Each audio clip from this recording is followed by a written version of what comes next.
Evening, ladies and gentlemen, to round 9, the penultimate round of Pony Express's Endurance for Amateurs here at Sebring International Raceway in Sebring, Florida, home to one of the most popular endurance tracks stateside. We have a 100-minute race with GT3 and LMP2 cars tonight as championship battles are still being fought down to the wire. I'm rejoined in the booth by my co-host Zach Nurnberger after 1 week absence. With a lot of these classes still having close battles with just 2 rounds to go, what kind of mindset do these guys need to succeed in this race? I think they really just need that endurance mindset. It's one of those tracks. It's long, it's bumpy, plenty of places to make mistakes and gain up time. So I think they're really gonna have to, you know, battle their minds, battle the track, and it'll really be a true test to see who's the real champion. Yeah, not wrong on the comment about it being long. It's deceptively long. Even the number of straights, a good amount of passing opportunities that the drivers will have. There's a lot of places that the grass will bite you, but luckily the walls are kind of far off at this track compared to some others. Yeah, definitely a little more space, but the grass is really slippery. So we see a lot of people going onto the Ullman Straight, really easy to get on the grass there, and that wall's not too far out. Sunset, of course, depending on where you understeer or spin out, the wall creeps up on you. Turn one, so a lot of these most dangerous turns are the higher speed ones. So I think we'll see. Unfortunately, a lot of the wrecks are going to be big, but um, yeah, middle sector, a lot of room for these guys to run off, but you're going to be brave making passes here.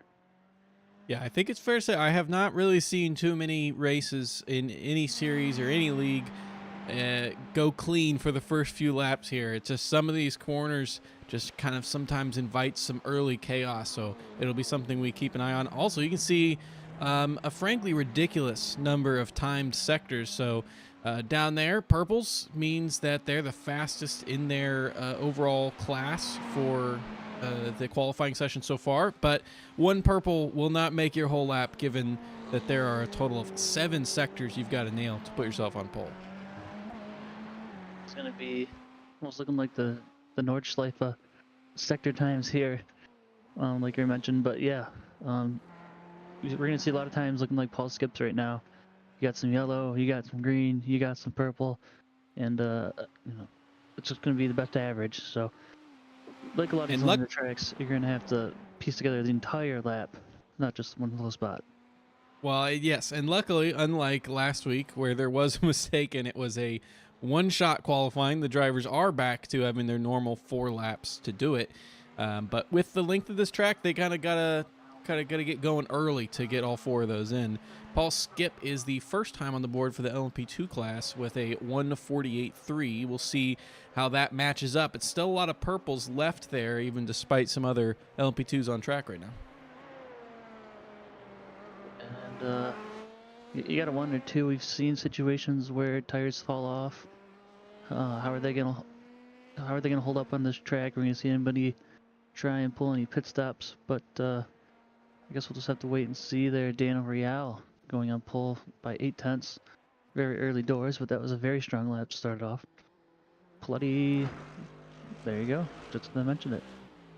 Yeah, close between those two. Dan Real nailed a lot of that last sector of the lap, so Paletti must have been getting that time somewhere in the middle. A lot of places to get it, but those two separated themselves from the pack right now, about half a second ahead of anyone else. Gary Calgary with the grab bag of equipping those sectors is the Paul Skip so far on pole position for LMP2's Terry, not in the time in yet.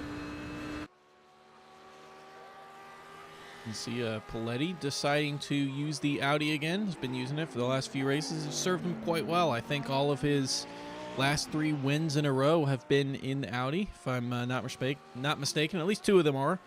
So serving him well, and currently on that provisional pole position. But a few laps to go, and some times, I'm sure, still to be improved by drivers throughout the field. Hey, you know what? If it's not broken, don't fix it. I guess that's Paletti's approach there. Seems to be working so far. So Paletti about to come up to what I think is probably the toughest corner on the track, Tower here. Just so easy to go out wide. And then getting onto the Flying Fortress Straight, very aptly named, as this is the former location of Hendricks Army Airfield. where it was the training airfield for the Flying Fortress bombers in World War II. So very aptly named, and that also goes to describe why a lot of the tarmac here looks the way it does. It's not smooth. It's very bumpy, and in some of these onboards you'll probably notice that, and that's because it wasn't a racing track to begin with. It was this uses taxiways and other paved surfaces from the original Hendricks Army Airfield. A very unique circuit. Jeff He has a lot of McDonald, character, that's for sure. Yep, Jeff McDonald putting himself up there into that top echelon of the GT3 times. Oh man, Paletti then extends the lead by even more. So I would have to assume Real's already put in a lap as there in the LMP2s. Terry Cowger Jr. pipping Paul Skip by a whole half second. Yeah, I was gonna say, I was getting worried there that Terry hasn't set a lap time yet, but have no fear. Pulls it up by half a second. We'll see if Paul Skip has any answers for him. Aaron Claybaugh coming down to Sunset here, looking like it's going to be an improvement on his first lap. First lap currently, as he now gets bumped down one more spot, down to 13th. But with a lot of green sectors in the books, this should be moving himself up the board here. Again, they're down in second place. I shouldn't say down there in second place, but in second place, not looking to threaten Paletti, at least on this lap. Travis Bell, Paul Skip, all looking to make improvements. Tony Watson also looking to make a little bit of a jump. Claybaugh not an improvement, so there may have been an off track somewhere in that lap, disqualifying that. And yeah, Real, that previous lap was 1 minute slow, so I think he was probably just getting the car ready for this lap here, because that would have been lap 3, I believe. So trying to set it up for a perfect final lap. Why not give it a try, as we see Nick Terrell there going to put in his first time, yes, and that puts him P3. I wasn't sure if he was going to be able to make it. He's had to miss a few of the last races. He did miss last race as he wasn't able to get. He was in the session, and I was confused why he never took the line. He had issues with the hardware, and another omission that we had from last week's race. Jeff McDonald, he was a bit. He couldn't. He tried to get back in time and was just a few minutes too late to join the session. So that's why we didn't see him there last week. But he's here today, and currently in third place as he puts in another time. However, not an improvement. Yep, and the nice thing for Paul Skip is that, or excuse me, for Nick Terrell, is that normally he's kind of wandered into a track he doesn't know very well. Sebring, not just for him, but for many of these drivers, very popular track. A lot of these guys are going to have a lot of practice here, and I think we're going to see some of our best racing because of that. Yeah, absolutely one that has to be up there with the top 2 or 3 most familiar tracks if you were just average experience across the board from this field. It's one that is used in all kinds of series in iRacing, and of course, as I had mentioned at the top of the broadcast, is debatable. It's either that or Daytona. That's the most famous endurance circuit in all of North America here. So it's a big one. It's one that a lot of people like to race, and I think that we're gonna have a pretty good show in our hands as well. And just looking down across the board, looks like Travis Bell looking to improve. Paul Boyle will not. Nick Terrell and Neary possibly. I think we're starting to see the best of the tires come and go here. Bell with a perfectly flat 2 minutes, 0 seconds, 0 tenths, hundredths, thousandths. At the front, yeah, Paul Skip did improve his time, cut another 2 tenths into Terry, but not enough to overtake. That does, leave them as the top 2, though, which with Nick Terrell being in the mix is important, because we've now factored in 2 drop weeks just to get a better idea of how what we're looking at with these final 2 races. So of course these last 2 races still can be used as a drop, but provisional 2 drop weeks applied. There's a 1-point gap with Terry Cowger Jr. leading the LMP2 class with 323 points, and Paul Skip behind at 322. These are some of our tightest championship battles yet, so every race matters, and like you're saying, you can't use this as a drop week, but we'll not have to get the confidence here. Christopher Newby, though, while we're talking, is actually on a flying lap here, all greens. Well, he has no time in so far, Nope. so Well, that would explain that. yeah, this will be his first one. Not on the board and looking to hopefully launch his way up there. It's important just for the sake of traffic too, especially just trying to get through there. No, that will help. All the way up to fourth, just a couple hundredths behind Jeff McDonald. That makes you wonder, is all the prime tire life gone, or was that just a precursor into him moving his way up even more? Because he does not need to gain much more to get ahead of the couple guys in front of him. Tony Watson as well, a driver on all greens, actually does have a time on the board so far, so this will be a big improvement here. So yeah, Tony Watson currently P12, so definitely room to improve, and we're definitely seeing that. As long as he keeps it all in one piece. You can just see how bumpy it is going through there, and even down the straight, you can see the whole car just wobbling. Moved his way up to 8th place there, so good improvement for him on that lap. Looks like that was probably his final attempt. Woo! Coming close to the wall there for Aaron Claybaugh, trying to improve his position as well. Is not going to be an improvement. I think that maybe one or two of his laps were invalidated, and that definitely derailed his qualifying session. Now McCloy crossed the line. He will not improve. Mixed lap so far for Newbie. Newbie, who his first lap putting him into 4th place, has had a mix of positive and negative sectors so far. We'll see how that all averages out as he comes through the final corner here, though. Might just have to cross the fingers and send it through sunset just to see if you can gain some time. Yeah, especially in qualifying when you're not the one paying for real-life repairs on a car, you can really send it on your final attempt because there's a lot of time to be gained and lost in that corner. Let's see if he was able to make it work. Did get a green in that sector, and the total time is not an improvement, just 0.3 or so slower than the previous lap. Let's see what he still has. Yeah, he's still got time. He's still got time to put in another one. He does have laps available, so this is all gonna count. It's gonna be close too. he'll be cutting it pretty close on the clock, but I think that he'll just make it. He will not be able to use his final lap, although not many drivers out there were really making an improvement on their 4th try. And for those at home, this is not F1 style where the clock runs out, you get to finish your lap. You gotta get it in within the 15-minute window. I think there's, 5-6 second grace period, but you gotta finish your laps within the allotted time. So very important that not only does he improve, which unfortunately right now is looking a little tough, but you gotta make sure you squeeze all your laps in. And Yeah, even if this is not an improvement, at the very least, it's some valuable track time in these very representative conditions right before the race starts, and that was probably actually already an off track. Yeah, so it was already on some yellow sectors there, but officially throwing the lap out. Greg probably just getting some lap time here. I don't think he's close enough to finish. No, he's not. So just getting some time out here, and looks like these are the order that we're gonna have for this race. So a couple interesting results. We'll need to double check the classes and all that first, but definitely heating up our championship battles that we already had coming in. absolutely.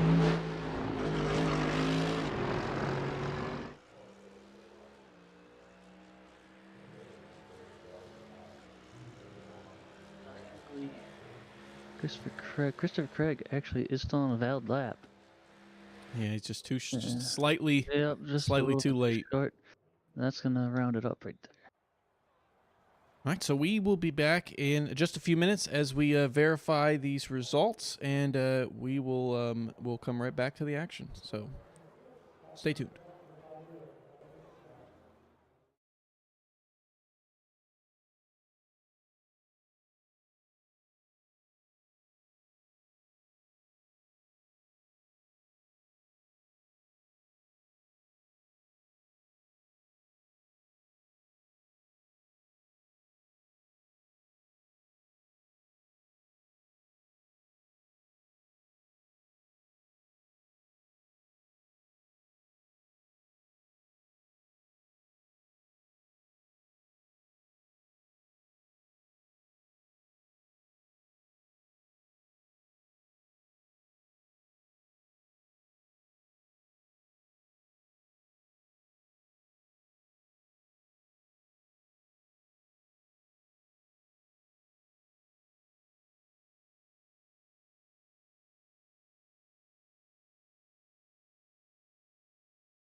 And welcome back, and we have our results for qualifying.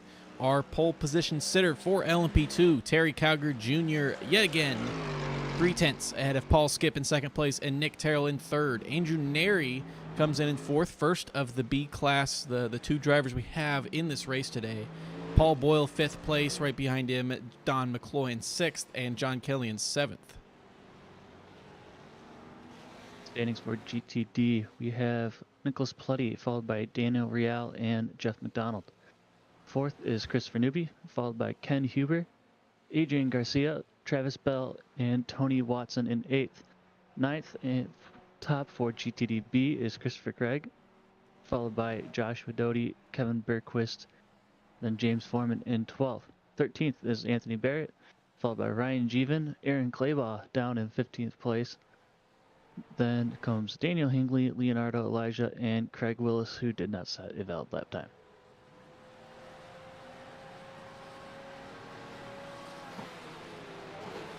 We got some interesting orders for tonight's race here, and excited to see how some of our front runners do. Again, our leader for both classes on pole again for both of them. That would be Terry Cowger Jr. there in the LMP2s and Nicholas Paletti in the GT3s, but they have plenty of competition behind them, and as we talked about before, this can definitely be a racy track, so keep an eye out on some. But as a quick note, the no passing rule will be through turn 5, which is the little S's there in the that middle of the track map. So it'll be a few turns before they're able to make a pass, but after that, it'll be all guns blazing.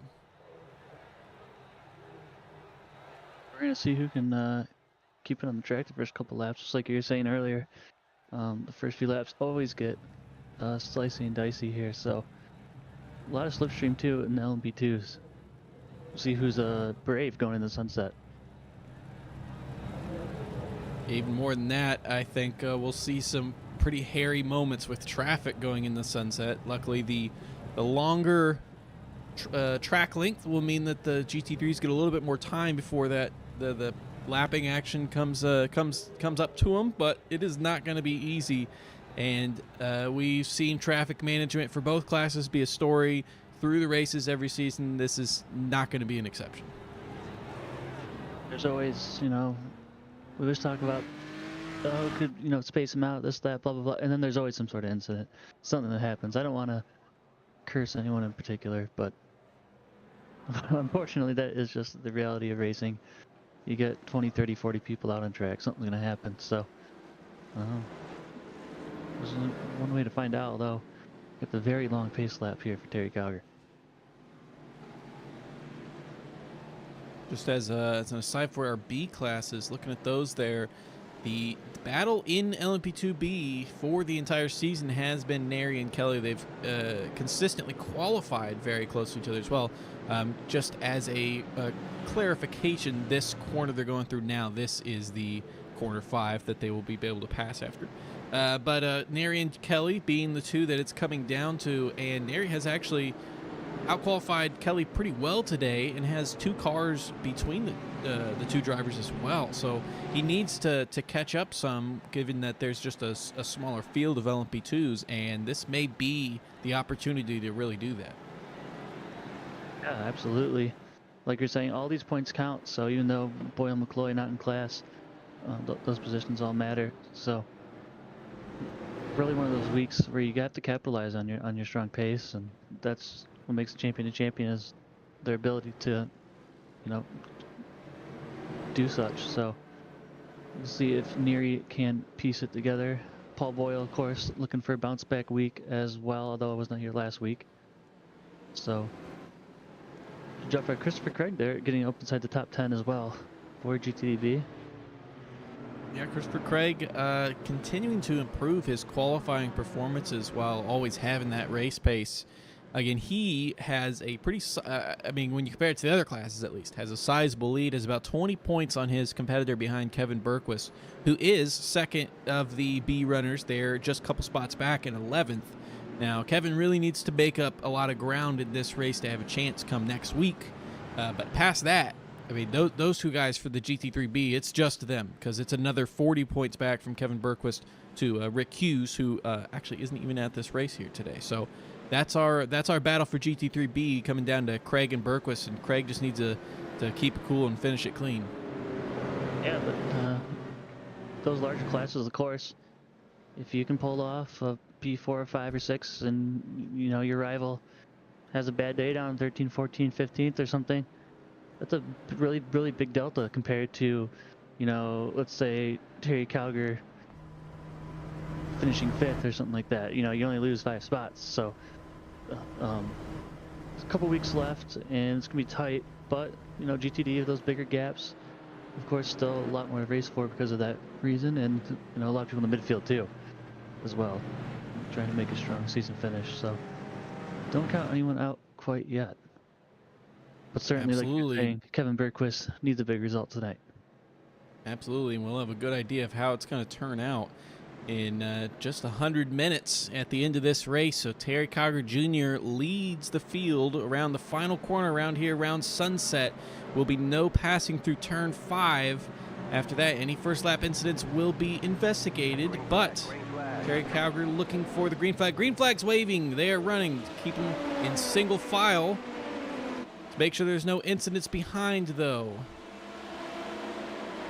Paul Skip staying, Paul Skip staying close behind. Terry Cogger rolling through those rumbles there, and Nick Terrell seems to be closer to Skip as they now come through the no passing zone right now. Passing is allowed. No incidents early.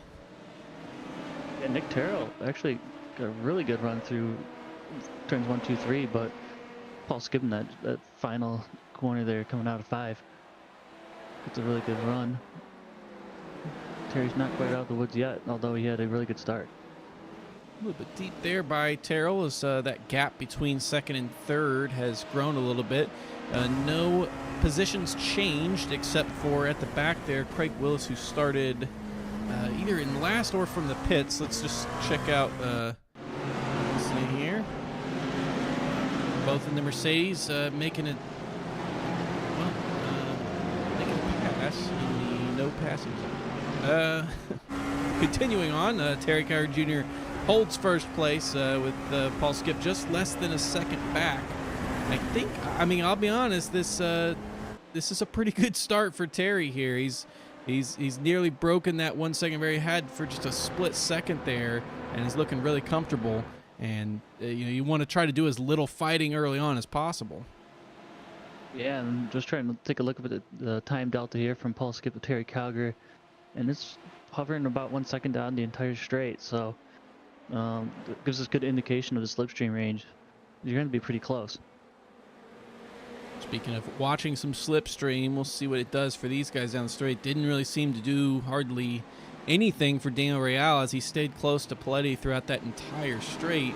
You see all those different lines through Sunset. That very inside, ooh, a little bit slidey by Christopher Newby there. That very inside line is a little dangerous. There are some bumps there, some invisible bumps you can hit that will fully unsettle the car. So hopefully no one hits those during this race. I would be shocked if someone didn't at least once, though. It's always really interesting, especially, you know, these first couple laps. We see Dan Real almost go really deep, but very interesting to see everyone all lined up going through Sunset there, because there's just so many different lines you can take. You'll also see some people run it deep and kind of V-shape it off. You'll also see some people sweep it around the outside and almost use that exit banking bump, you know, kind of like a dirt cushion almost. And just there's about 10 different ways to do it that all work. So it really creates for some interesting battles too. See whose technique pays off. I think that was Tony Watson there getting him really loose. Yeah, a lot of wheel spin there as he has now to defend from behind. Was really close to Travis Bell in front. Now that is Christopher Craig not deciding to make a move yet. Tony Watson, who was a driver, goes deep and a little bit loose again. They're both going to lose time here. And John Cody is licking his lips too back there. He's right up on Christopher Craig's bumper. And he just can't find a way to get around there. Good job by Tony to defend despite those couple little mistakes. Yeah, Doty and Watson, two drivers that kind of polar opposite qualifyings. Tony Watson, one of the few drivers that made a big improvement on his last couple laps and jumped up a good number of spots. And Doty put in one of the strongest early laps, and I think his best lap was his first lap, and unfortunately a couple guys on their seconds were able to hop him throughout the field. As there's John Kelly. Was that an incident we did not see? Yeah, or maybe started from the pits. I'm not sure. I will see if I can take a look at that for you. Christopher Craig there makes his way through Tony Watson. Kelly's going to go up the inside. Ooh, has to avoid Christopher Craig there. I don't know if Christopher Craig really knew he was coming. Looks like everyone's gotten through all safe.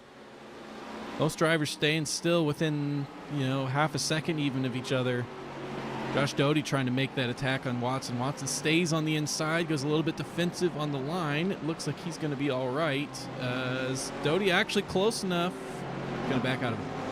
I can't confirm John Kelly did start from the pits. Interesting. Okay. I did see his radio communications come up, but I do not have sound. My guess is that he just did not make it back in time, but you never know. Ken Huber here, right on the back of Christopher Newby. You've seen Newby spin up the tires a little bit, not as much as we saw Tony Watson. You have to wonder if it's affecting the car a little bit because he's fallen off of Jeff McDonald in front.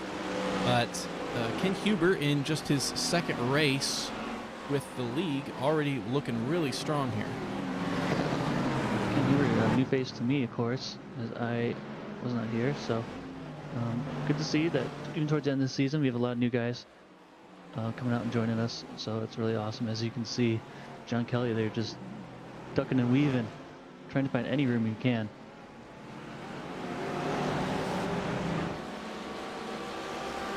And you can see right there on your interval screen all those yellow numbers within a second.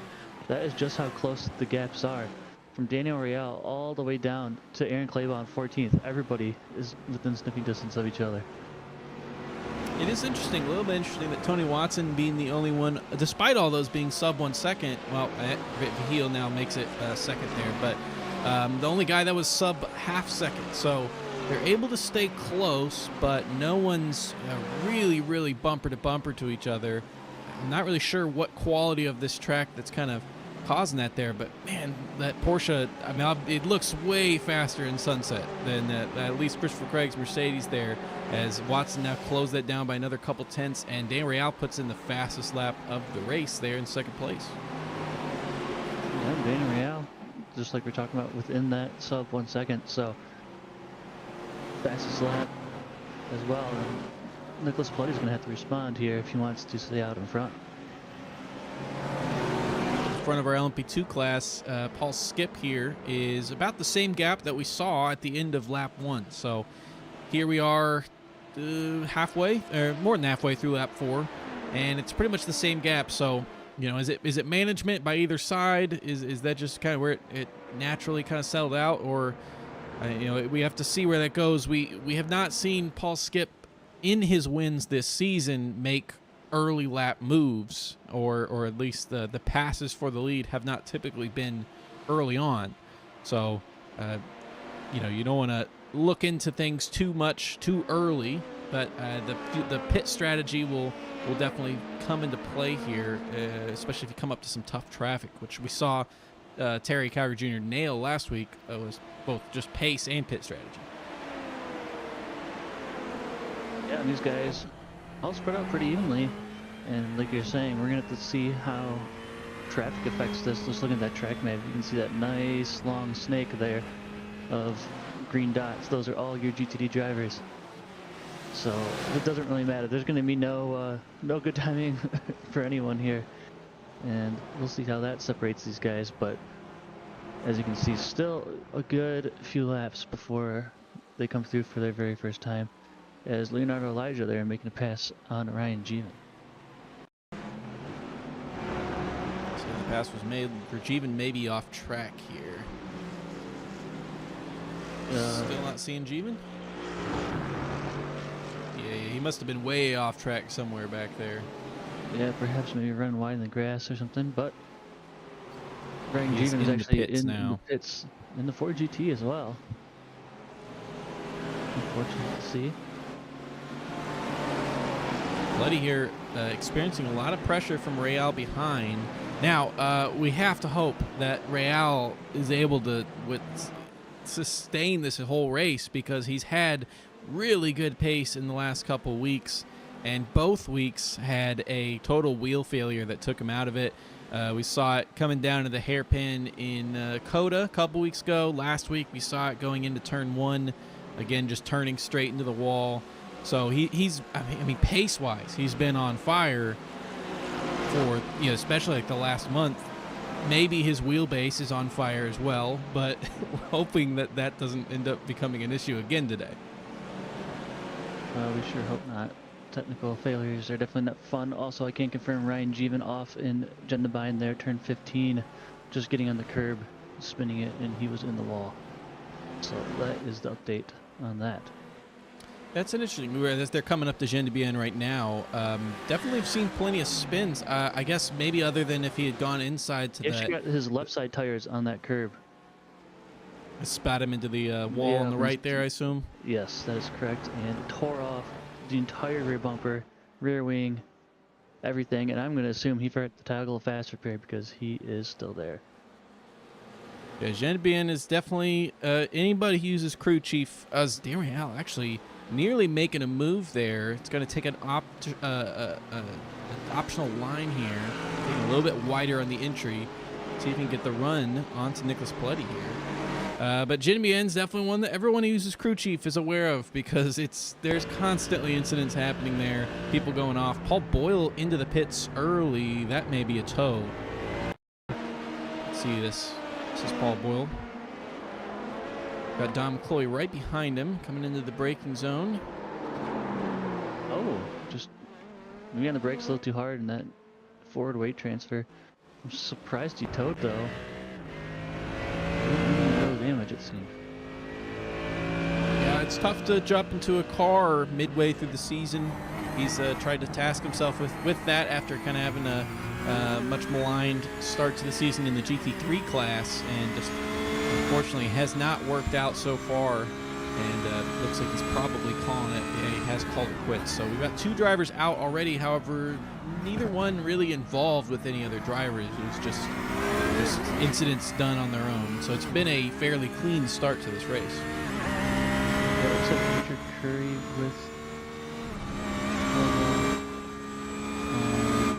Ryan Jeevan and Paul Boyle both out. Also, one thing to remember for those who do not know, Paul Boyle, of course, in the UK time zone, so he is racing currently at what I believe to be like 1:30 in the morning. So, understandably, a little easier to call it when you are, wanting sleep. So that is Boyle's night done, unfortunately. Like you said, dropping to the car mid-season, so doing a really good job trying to adapt to it, but just some bad luck, unfortunately. Now, of course, the adaptation process still valuable. However, the LMP2 very specifically will not be present in the series next season. Again, it's being replaced by the LMP3 with a couple other minor changes to the format. Ooh, Tony Watson spinning it in Sunset. Luckily, no collection there, as Josh Doty lucky to avoid that. Got going again with no contact, but yeah, that one. Let's see if we can take a look at that again. Good job by Doty to avoid that as well.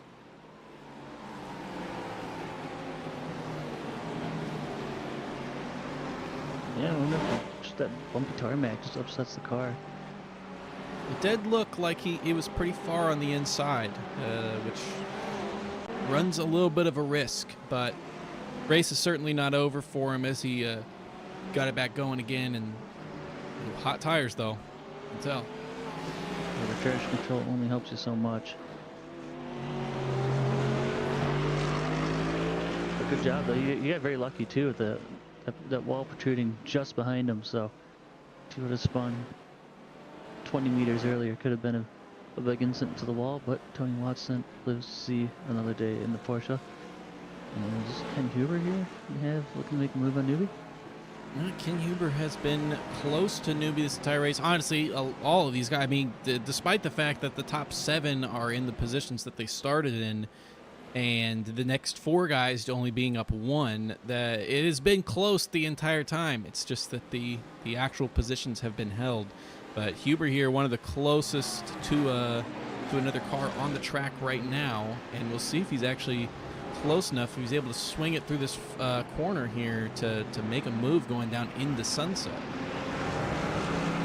Yeah, and just, you know, we mentioned it over and over how weak the slipstream is, so you really need to get a good run to maximize everything you can. See if he doesn't really look to make a move yet. It's just gonna be nice, patient, and sometimes it's easy just to wait for the person in front to just make a mistake, especially at a track like this. We can keep an eye on this gap that we have for the top 2 in LMP2, staying the same. However, if you see on that track map there, they are just now starting to come up to cars in the GT3 class. So just ahead of them is Leonardo Elijah and Tony Watson, and there's a little bit of that gap because of early incidents by both drivers, and they'll be getting into the thick of it. And some of these groups of GT3s have not really spread out, at least as much to the liking of what LMP2s would probably like, where they can just pick them off one by one. Willis swap positions right back with Daniel Hingley, as we can see Paul Skip there just catching Tony Watson just the wrong time. Oh, that's scary again by on those rear tires in that Porsche by Tony Watson, but did his best to lose as little time as possible, as Nick Terrell then also getting stuck at a bad spot. Really, all 3 of those guys not optimal.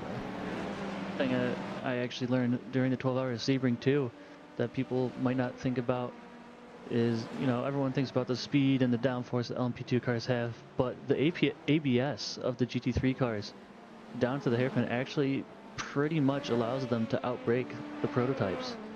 So that's something these guys have to keep in mind. Just because they're making a move up the inside doesn't really mean that they can just send it. So you gotta, you know, just one extra thing to think about, and makes it a little bit extra difficult down there in the hairpin. Leonardo Elijah getting around Tony Watson there.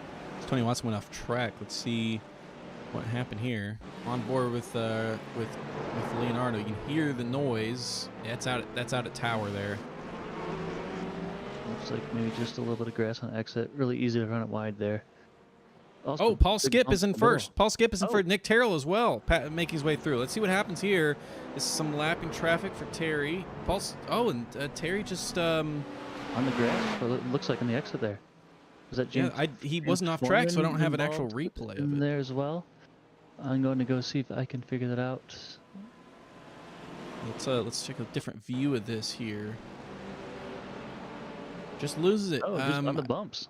Yeah, Yeah. I think maybe just taking a different line, because he's getting around some traffic, so taking a different line than he normally does, and just enough to throw him off. Meanwhile, another incident for James Foreman here in the Ferrari in the GT3 class. It's coming down into turn 1. Wow, loses, and that's Paul Skip, Skip right there as well. Yeah, and Nick Terrell. That was Anthony Barrett. Anthony Barrett that Terry Calgar Jr. was trying to get around. Yeah, I wonder if he just maybe took a different line. Of course, Barrett didn't do anything wrong at all. He held his line perfectly fine. But you know, when we've all been there before. If you're kind of getting the groove of doing the same thing over and over, and then of course you got to change it up once, and really easy to make a mistake. And Paul Skip, Yeah, I mean, look. just breathing a sigh of relief now as he saw a car sideways in front of him, twice in the same lap. Yeah, the lucky thing for him, for Terry specifically, is that we're looking here, and he's got less than 3 seconds or it's just over 3 seconds now, but around 3 seconds to Paul Skip in first. The negative is that Nick Terrell is between them, so he didn't really lose a crazy amount of time, but losing that extra position is what's really going to hurt unless he goes for a very different strategy. And if he does something where he can get around Nick Terrell without having to do it on track, that could save him a lot of time. As, I mean, 18 minutes in, we are theoretically in that pit range for the LMP2s. However, we generally haven't seen anybody come in this early unless it was for damage. I will say we normally see Nick Terrell almost getting into Joshua Doty, and that was almost a huge collision, and that's going to allow Terry Calgar around the outside. Not going going to be Nick easy to go around the Terrell. outside of turn 1 here. Nick Terrell's kind of going to give it to him. And traffic brakeman. involved as well. Splitting him. Almost using Christopher Craig as a pick, but I think Terry is going to stay ahead. I was going to say, we've traditionally seen Paul skip to play more of a, just run out the tank a bit strategy compared to Terry, but, Nick will do something crafty as well. It's very close to Terry. Nose to tail back there as they make their way through traffic. It's Ken Huber close to his competitor. Terrell not deciding to make the move. Well, I couldn't. Had no opportunity to make the move due to the traffic in the way, but they're almost through the whole field here. Yeah, strained Garcia there, off the back of Doty. He's looking to get close. But I think See, Terrell getting by both of them here? Terrell just not quite. Does have an extra downforce around the outside, long way around, and he will clear them. Close enough to still be competitive at least, but yeah, he would have preferred that straight to be a little bit longer, a little bit more time to get through, as it looks like Skip has not really had too much issue making his way through the guys ahead as he's pulled away, predictably, pulled away a little bit more from these two LMP2s here. Terry got caught in a real bad spot there. Yeah, that is. I would say that may be the worst. They're coming into the Le Mans curve. You can't really sit on the inside. They don't know you're coming, and you can lose a lot of time if you have to wait right behind. So we kind of witnessed it right there. It kind of invites the dive bomb. Traffic in Sunset. Nick Terrell is just eating us Real all up. into the pits. That's an early pit stop. Doesn't not a problem. It's 20 minutes in. It's not. He's not out of the strategy, but could have gone another 5 minutes or so estimated. So interesting to see that, as Paletti's going to have to deal with two LMP2s making their way through here in turn 3. Oh, turns in on Terrell. That was close. I don't really think that was anyone's fault either. I agree. I think Nick was just getting anxious. Paletti probably could have left a little more room, but understandably, Paletti is racing for the win as well. So, yeah, I think that was just two cars into a corner. I don't think that was really on anyone, but they will survive, and that's the most important thing. I mean, honestly, the decision there with Dan Real going into the pits, it's actually probably on Paletti's mind even more stressful to deal with that than if Real's car was actually behind him, because if a car is trying to make a pass. But the thing that he's keeping in mind is this ghost car, this Dan Real, who's now pit early and is putting in as fast laps as he can, and he knows that he's losing time if he just gets out of the way and lets two LMP2s go by there. So I understand the incentive for both drivers.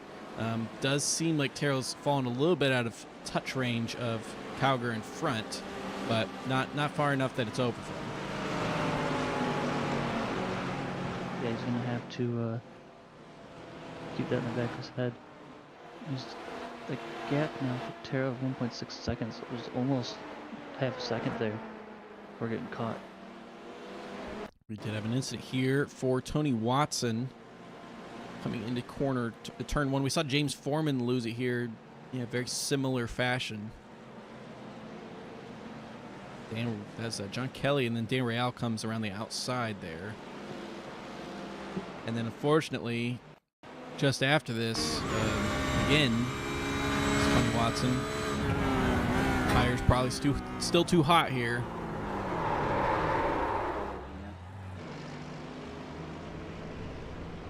Want to be possible cause of grass too. Oh, and Ken Huber making his way around Christopher Newby as well. Around the inside of what a pass. Oh, okay, Newby going into the pits. I couldn't believe my eyes and what I was seeing there. Maybe a little bit more body language could have been conveyed by Newby to not really lose time on that pit entry, but still good move by Huber to take a gap that was there. Essentially, it was looking like a bizarre line to take, but if it works, it works. But that makes a lot more sense. A lot of the GT3s coming in for their pits right now. Still most of the field out, but some other notable names that were up at the front of the field, such as Newby and Garcia, Christopher Craig, the leader for the B class, there also having taken his pit stop. Up to the field as well. Doing a really good job.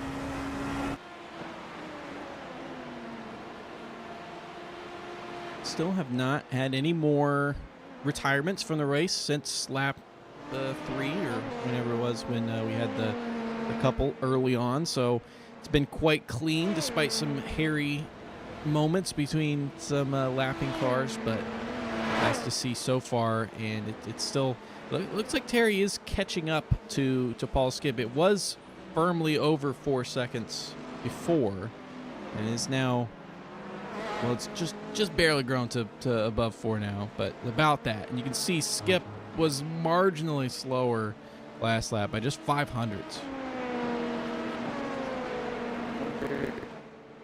25-minute mark would be about that even split strategy if Terry is going to try something like that. With a 33-minute mark. Oh, well, I can't do math. I was never known to be good at it. I mean, 25 would be 3 pits. Is correct. It's not 3 stints. We see Eric Claybaugh, maybe the only guy to stick it out on fuel. I see pretty much everyone else coming in, so he's done something special with his gas pedal in this first stint. We'll see if it comes to pay off later in this race. He was kind of fighting off the back foot, as I think he probably qualified out of position, and not easy to make your way through a really tight field like it's been.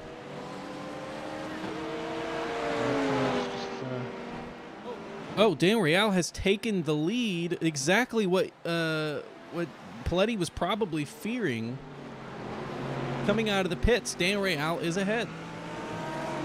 Yeah, that was a long outlap too, so you get a big undercut. As he's coming out of the pits, it was perfectly timed, and you have to think if he had pit at the same time as Real, he may still be ahead. It was this corner here where he got slowed down by both Calgar and Terrell. Yeah, So genius strategy call by Real so far. Yeah, and you have to wonder with that, we'll call it incident there with Nick Terrell, that pretty much made all the difference as he sneaks out just in front of him. But still, really good job by Dan Real to get a good in and out lap to capitalize on the fresh tires. So, yeah, well done. And as he does that, he's not being like immediately pressured by Paletti either. So he's already over a second from behind as Paletti's starting to get the tires up into prime operating range. But wonderful move by him. Ken Huber here has to remake that move on Christopher Newby. We saw that kind of fake pass as Newby came into the pits, and it has kept them very close still, despite Newby probably losing some time. It looks like it's going to be in the very same spot once again. He's going to at least put an attempt in. See if he can do it for real. Won't be quite as easy this time. All over his bumper though. Yeah, staying behind is a little bit of a little bit of a shade out, but not making the move yet. Taken well by Newby. Huber would perhaps try something a little bit different, but he is just going to sit behind slipstream, save fuel. And well, we already saw someone make a undercut in the pits, so maybe Huber here. If he just sits behind him, get that shorter pit stop, but of course that's not going to help him catch up to Jeff McDonald in the bunch as well, so we're going to dispatch him as quick as possible. Just a couple positions behind is we can see that battle of Huber and Newby up there is also this battle between Baheel and Bell. Very gnarly sounding Lamborghini chasing down the Audi of Bell ahead. And again, a lot of these guys at the top have not been able to actually make a pass, make a move. They've been able to stay close, but I've kind of been surprised at seeing the it just kind of be neutralized. Again, I think a lot of it because of the lack of draft effect. Yeah, we're so used to seeing the cars just zoom by each other on the straights, or at least pull 3, 4, 5 tenths, depending on the track and the scenario and stuff like that. But now there's just almost no draft unless you're looking what, like half a car length it seems. So yeah, like you're saying, just seems to be completely neutralized. A lot of these guys though, still we're not seeing big gaps either. Not a lot of passes. I think the only people up front that have swap spots are Real and Pletty. But you see 1.5, 1.2, 4 seconds, a couple tenths off. I mean, they're not terrible gaps. Just no one's really seemed to be able to get the upper hand here in the top 3. Yeah, it does seem like you just kind of alluded to there that those top 3 have set themselves apart a little bit from Christopher Newby here in 4th place. Those top 3 have close to a 5-second gap ahead. You can really see it spelled out there in the track map. But still, really good laps done by throughout this entire field. I think it probably just comes down more to the consistency of it. Yep, and here we are now up to 1.3-second gap. Starting to pull clear on Pletty. Where Pletty's gonna have to, maybe try and copycat that strategy, see if he can get it back.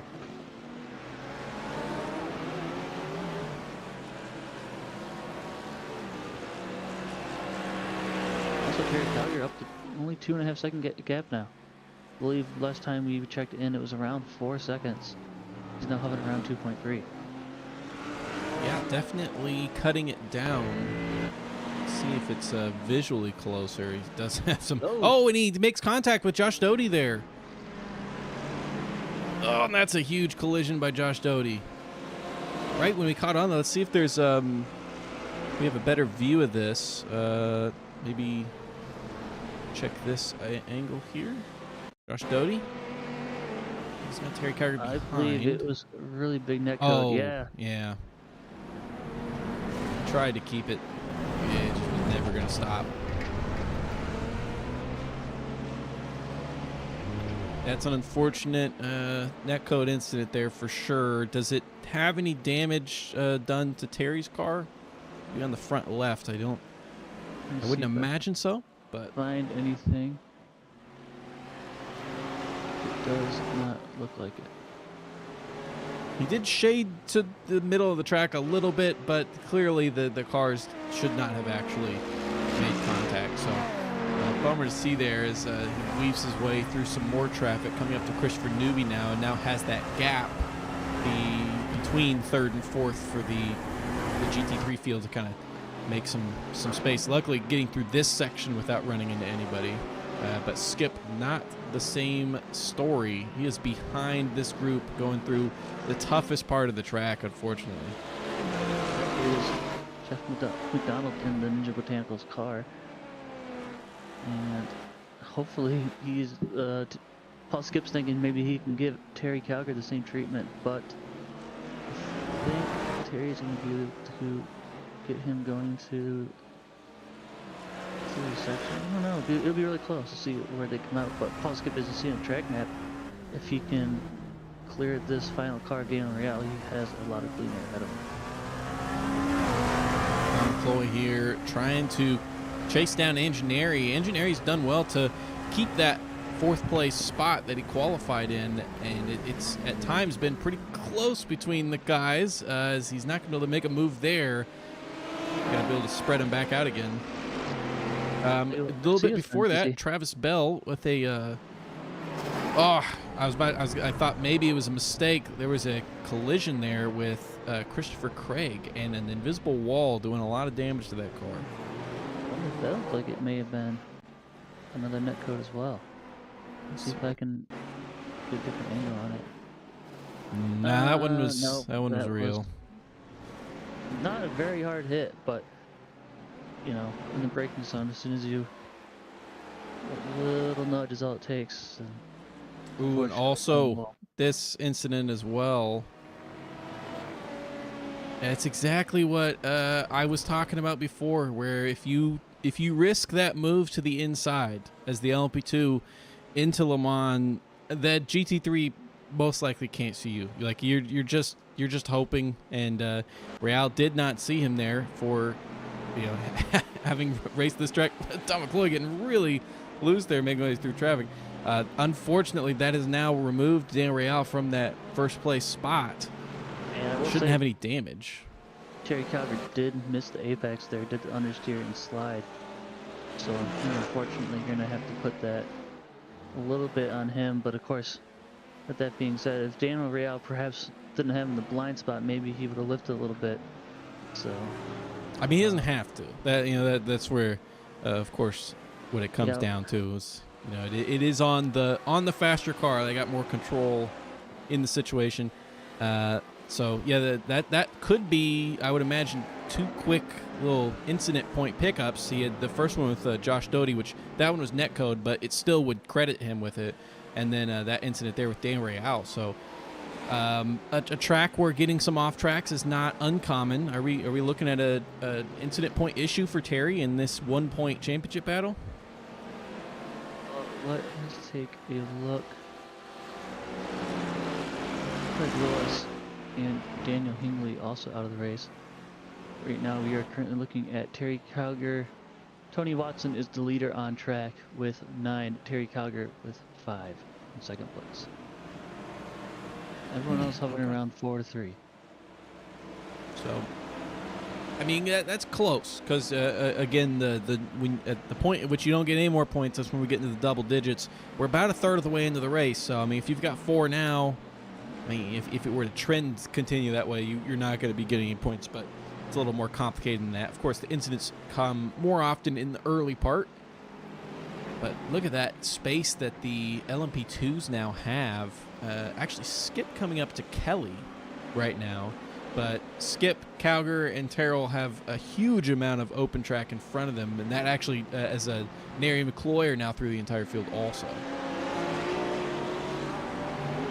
Just running through the drivers that are out of the race. John Kelly, Richard Curry, Ryan Jeevan, Paul Boyle, Daniel Hingley, and Craig Willis are all done for the night. One of our LMP2s and 3 of our GT3s out.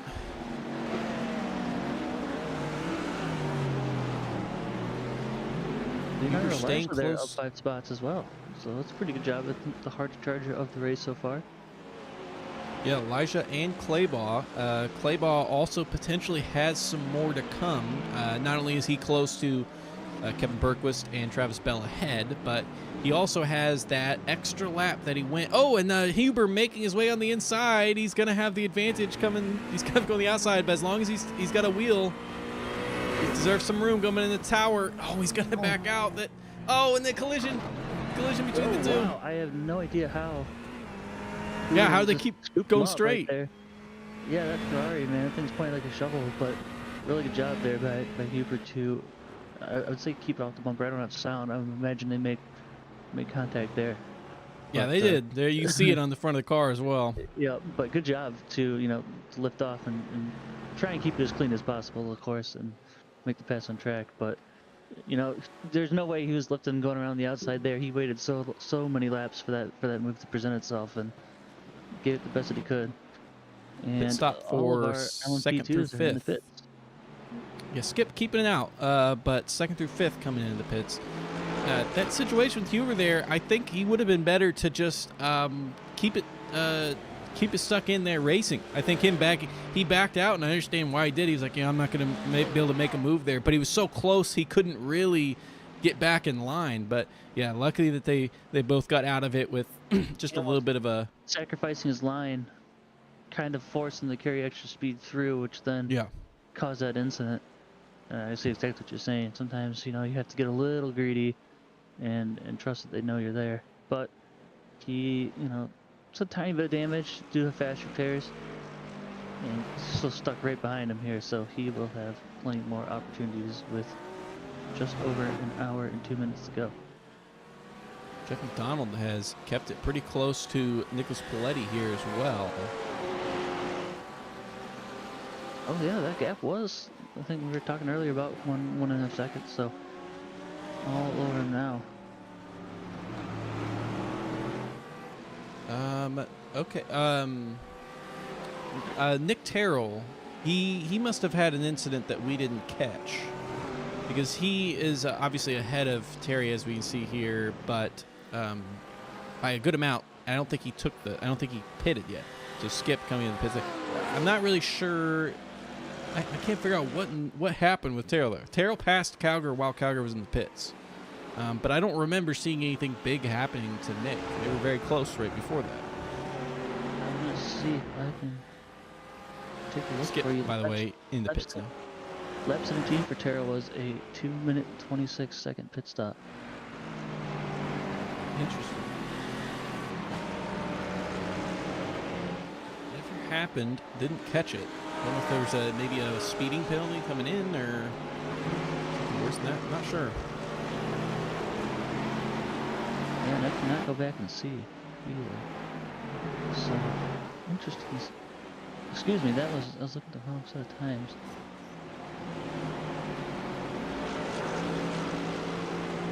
Ben Huber has had newbies sweating this entire race. You see there, Skip exiting the pits, and yeah, Nick Terrell is ahead of Skip, so he is not pit at all, has he? He must not have pit at all. Pit, but he had a very short stop, about 7-8 seconds shorter. Oh, okay, so look at. Excuse me, I was looking at practice times earlier. That's why I was confused. He has okay, missed yeah. race laps, but his pit time was only 29.2 seconds compared to Paul Skip's 35.3. So I think Nick is going to try a little bit of a strategy call here and see where that works out for him. I believe he's going to have to take a little bit longer stop and skip to the end. So for this to pan out, he's going to have to stay a decent amount ahead. As we see Leonardo Elijah just get a little loose. Maybe that curbing is, I'm not sure that was, but very Foreman there for James Foreman getting on the brakes, and unfortunately just noses into that little bit of wall that's there. Also, Garcia Vigil looks like he got tapped by Skip.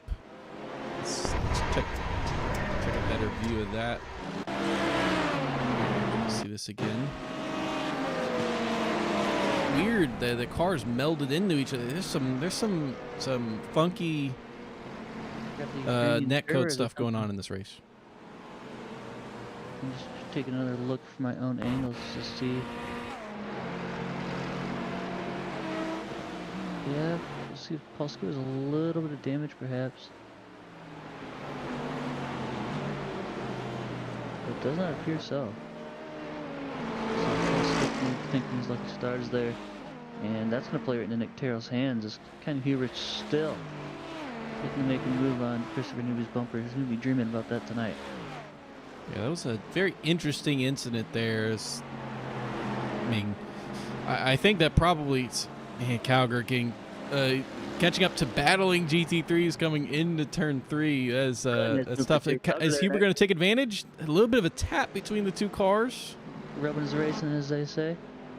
Just a little bit of a door bang, and they're back to being in order again. Nope. And here comes another 3 laps of chase time for Huber. Yeah, it's probably been very frustrating for him. He's seen a couple potential openings come up. He even had that one where he probably thought it really was one when Newby was coming into the pits, and just has not been able to capitalize on it to get that spot to stick.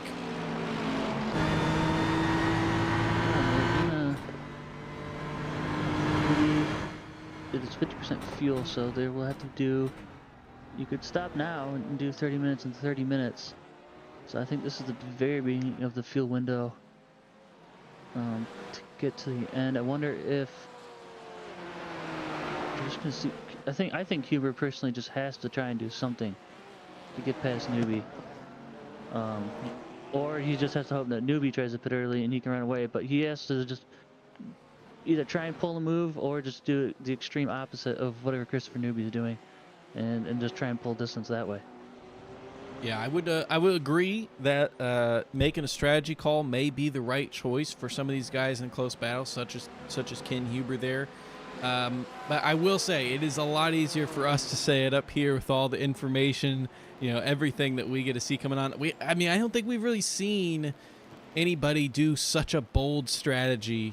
Really, it's just difficult to really commit to, like, I'm gonna do my short stop like in my second stint, because I know that I'm gonna like they have so many other things to focus on. So you're totally right. I don't think they'll that we'll see anybody do it just because it's such a hard call to make on your own.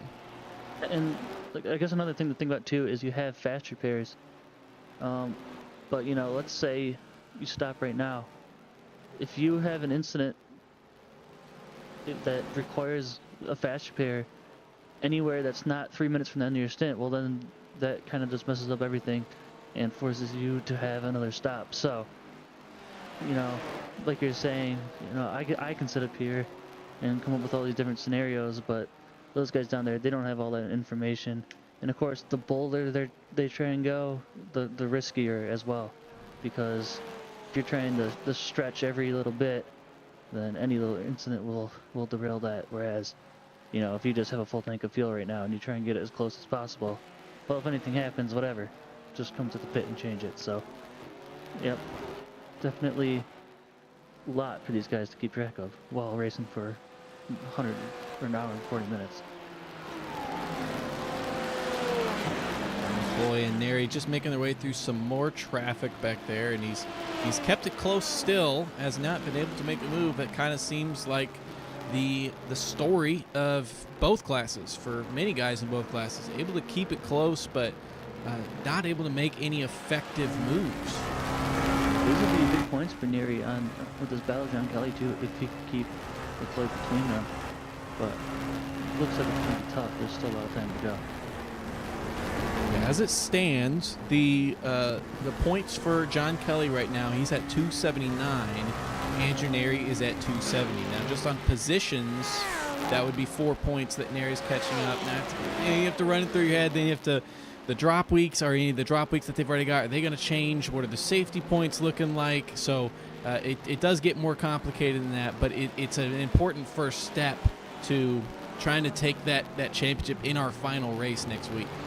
How about that move by Real too? Or excuse me, by Don McCoy on Real. That was a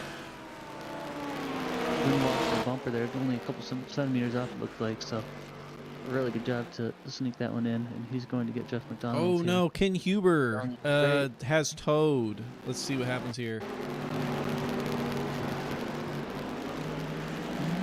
Oh, that's really weird. Oh, that was a hard hit. On the grass. It didn't look like there's any contact. It was just almost just like power oversteer. Like let's see his cockpit view here. There was a tap. Yep. A very minor tap and a bit maybe of like an aero stall kind of deal. Yeah, it's just really weird because it seemed pretty square. The tap would cause something, you know, you'd almost expect that the car in front would get turned or something. But yeah, I wonder maybe just, you know, once you that was there in turn 4, so he was steering while that happened, and I think that just couldn't handle it. The car couldn't handle it. Not saying he. Yeah, I know what you're saying. Just not something you really expect to see, but unfortunately, you know, close racing is just the way it goes. And he may have retired that car. Yeah, Ken Huber's put that one on the hauler. Fought for a long time in this race. Was one of the closest battles we saw. It's a shame to see it end that way. Yeah, we're 47 minutes in, and that was 46 minutes of wheel-to-wheel action right there. So, and Daniel Riallo getting a loose coming to the pits. I think he just made it in time across the cones. And Real made that early pit when he pit about only 20 minutes in versus the 25 or so most everyone else went. So he obviously had to pit earlier than everyone else to begin with. Oh, and Leonardo Elijah off. Jeff McDonald avoiding that. Really good job by Leonardo to keep that locked up. Could have easily been a lot worse. Oh no! Oh, did he? Maybe he's trying to wrestle his way. Interesting to see. Yeah, let's see. This happened. So you got it going. It just didn't. It wasn't steering enough at that speed. Yeah. Surprisingly small turn radiuses for aren't that big of cars, but yeah. Once you drive those things slow, you realize how much of a pain they can be. few of the cars, I believe, do have. Actually, Mercedes, I think is one of them. You can actually toggle the TC off to help flick spin, but fixed setups do not have that luxury. So there's a Luckily, reason why got back those going exist again for a though. reason. Yep, and he is still P4 in class. So He's still a gonna. I champ. mean, that's the worst he can do now. Just the three other B class drivers out of this race now. Actually, Yep, not too far up. Still like just under an hour, so plenty of time for Elijah to make some spots, get some extra points, as well as Paul Skip, Terry Calger, and Nick Terrell.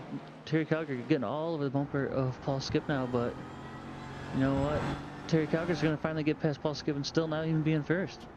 yeah. Speaking of really making their way through the field, Aaron Claybaugh here is in 10th place. He's about to get another spot due to newbie going to the pits here. Christopher Gregory. So these will not be for position, and you have to factor in Real's early pit. But I mean, that's effectively Claybaugh up like 9 real spots. Yeah, we're going to have to then get the calculator out and see where this bush-wash ends up. But yeah, Claybaugh, like you're saying, definitely up there, legitimately now. Yeah, it really seemed like he had a good lap. I think his second lap or so in qualifying, and it did not count. So I'm not sure where on that lap it didn't count, or if it was. Well, I mean, it wasn't fast just because of that, because as he gets around some Leonard Elijah there, lapping him. Obviously, with all the sectors pretty much on that lap being green, he was doing well in more than just the sector in which he potentially maybe gained an advantage. So, unfortunately, losing his best opportunity in quals, but he's making up for it so far in the race today for sure. Taking a look at incidents, Elijah on 8 and Tony Watson on 11. Next down there are Bell and Doty with 5. So these guys doing a pretty good job of keeping it clean. Although a lot of these guys are on the fringes of that 3, 4, 5 marker, so still some points to play for it. But drive-throughs are looking pretty good so far.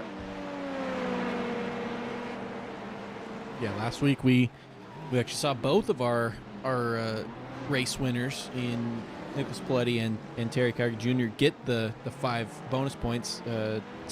Nick is one of just 2 drivers or one of 3 drivers, I think, to have received that famed 5, and he's done it 3 times. And then in the LMP2, I think Terry's the only person to have done it, period. And he did it last week at Indy Road Course. So I don't know. Did you say if anybody is at still 0?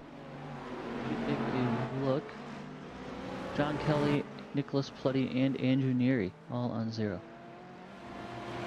That's it. Definitely interesting that you mentioned Nary and Kelly there, because with how close it is between the two, the safety points are a big deal coming to the into this season, with them especially not being dropped. So we'll definitely want to keep an eye on that count come later in this race. Both destined currently to get some points, but Claybaugh may have had an incident here. Let's see if this caused any damage.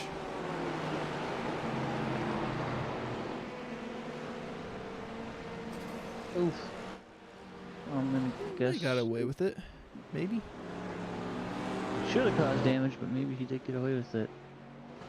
You can see a That's little what bit more of that damage- wheel than you'd want to, I feel like. I'd say it's a win, all things considered, though. This is what I think I'd go for. Don't be Could've been a lot surprised to worse. see him coming into the pits at the end of this lap here. Yeah, should be well within pit window. Only get to make one more stop from here out, anyways. Well, no, if he pit now, he wouldn't make it. We got 48 minutes. The tank will only last you like 30 minutes or so. Well, he's only done 1 stop. The top 4 have only done 1 stop compared to everyone else's 2. Oh, yes. Okay, well, so yeah, correct. He won't have to make an extra stop, but yeah, he does need to pit Yeah. 2 more times. Yep, his splash. Oh, Terry really hitting that curb, trying to get around newbie there. Ooh, and they touched. They touched. Again, netcode again. I don't know what's up with with Terry's internet today, but another little netcode tap. Should have been a 0x there at least. Cleveland splash will just be a little bit longer. And yeah, it's just one of those things where servers not really been kind to anybody, not just Terry. We've seen quite a few incidents, and I think real contact once or twice, but that is just the way that it goes sometimes. And Floody and McDonald are in the pits now. Breakfast in the pits. The only person not in the pits is Claybaugh, and I spoke too soon. He is in now. Travis Bell very close to Christopher Craig. Again, we saw Bell involved in a collision. Obviously had some damage to the front of the car, has that repaired and trying to make some amends on the race. Neither one going to the pits here, though. Travis Bell is on 7 laps into his stint. Christopher Craig just out of the pits 2 laps ago. So I believe everybody is good to go to the end as long as Bergquist just came out of the pits. Oh, making the move on the inside down into turn 3. What a move. Really nice Goes move. deep, but gets it slowed down. That was confident. That was really good. You didn't hear anything on the tires there. Travis Bell is out on the oldest tires, those 7 laps. So he will just have to make sure he can make it to, I believe, around that 30-minute mark. So he's the only car in danger, at least, of having to make an extra pit stop. So we'll have to keep an eye on that. Much like Ken Huber was with Chris Newby, Don McCloy has been behind Andrew Neri very close for, this entire race since the very start, and just has not been able to make a move. Some traffic has kind of spread him apart just temporarily, like it has done here. He makes his way through as fellow Martini livery driver in the Mercedes, and he and the Dallara. At the front, we also have a close battle right now for the lead of GT3. Jeff McDonald has kept it quite close to Pleddy, and actually in the last lap, Pleddy was 1.2 seconds slower than he was. Yeah, Jeff McDonald all over him. Yeah, I'm not quite sure what happened. Maybe if he just caught some traffic, perhaps. Well, that would have been the pit entry lap, and very conceivable for somebody to really outdo someone on pit entry or exit, just given how little everyone really practices it. So yeah, that could have been it. It was faster there on the pit exit, on the outlap as well. Let's see how the time in the pits and see if we have any idea on. So McDonald was a second slower, or a second less in the pits also. So we need to keep that in mind if he potentially underfueled or if he's doing better on the fuel management than Pleddy ahead.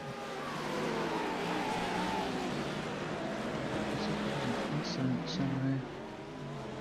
I do think there was an incident here with Tony Watson. Looks like there was one right before this. And this was in the tower. Tony just really struggling with the rear end today. Porsche has unfortunately been fighting pretty rough. I will say with the recent patch, with it was just an update to setups. It does seem like it's a little bit safer for the Porsches, but it still cannot really hold up a full race distance for the most part. And Tony's not the only person that we've seen have an incident in that car. Obviously, we saw Claybaugh in turn 1 have a pretty big incident there as well. I don't know. Jeff McDonald will have something to say about it, though. Yeah, McDonald's done well so far today. It definitely reined in that car and has extracted a lot of pace out of it. Kept it very close here at the front.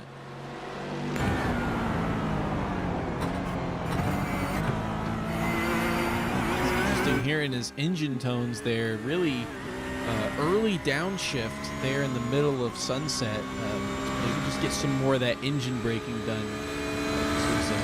I know that you don't have the audio through the stream there. Interesting tactic there though, and can't doubt anything he does here because it's been fast. Both these two guys have really stepped away as Real had an incident that we saw earlier in the race with some traffic and has not been able to claw back the time that he lost.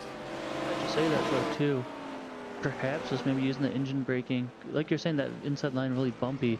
If you get on the brakes and you shift the weight too much, you can lose the rear end. So maybe just using that little extra engine brake to make it to the corner, and perhaps helping him to rein in that Porsche just a bit as well. It looks quite planted. All of these shots, watching it here. Although, I mean, to be fair, I feel like a lot of times the Porsche does until it doesn't. It just has this breaking point, but it's been going well for him so far in this race. Not the first time he's used the Porsche on the season, but he needs all the points that he can get coming into this race due to the fact that he's missed 2 races. Those are his 2 drops. Those will not change, obviously. He got 0 points in those races. So he's at 299. And Nicholas Paletti is up there at 322. So you can see, I mean, it's been no fault of his own, the 2 misses that he's had, Jeff McDonald. But it just goes to show how much it hurts when you kind of just take away those drop weeks from yourself. You don't, instead of removing 2 of your worst races, you just get rid of the ones that you didn't get to even do. So any bad race that he's had, or a race that he wished he could have done better, unfortunately that's going to be counted in this total. And the guys who have been able to at least miss 1 maximum, a little bit of an advantage to them for sure.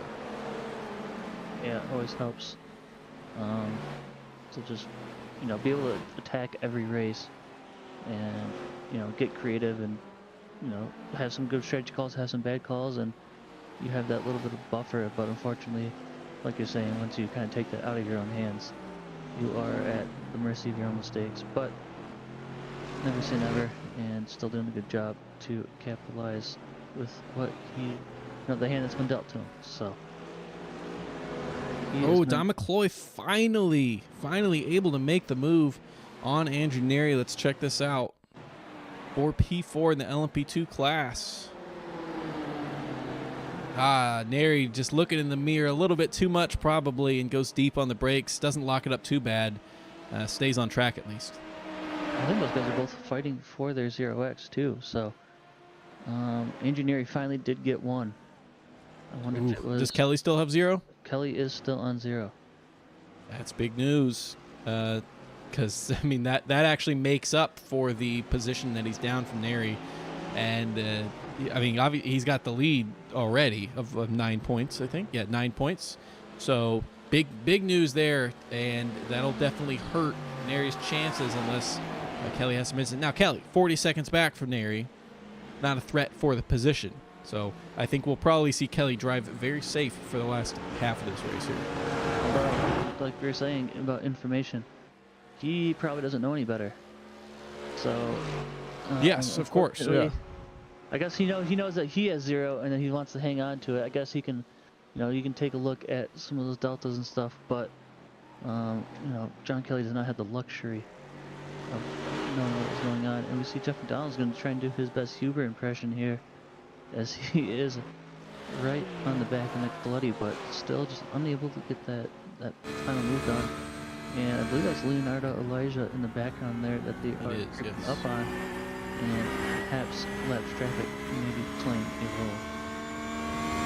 And just to expound upon what you're saying there with the incident points, unlike some other stuff like lap times or top speed or anything like that, pit stint length, the incident count is one thing that no matter what overlay you have, that's not something that these drivers can pull up. The only admin is the only people that have access to it. It's only available in iRacing. Now, a lot of the overlay services do count off tracks, but it's not actually an accurate count. So it can give you kind of an idea, but the actual number, as you said, these two guys have absolutely no idea what each other has unless they were, radioing each other about what their incident count's at right now.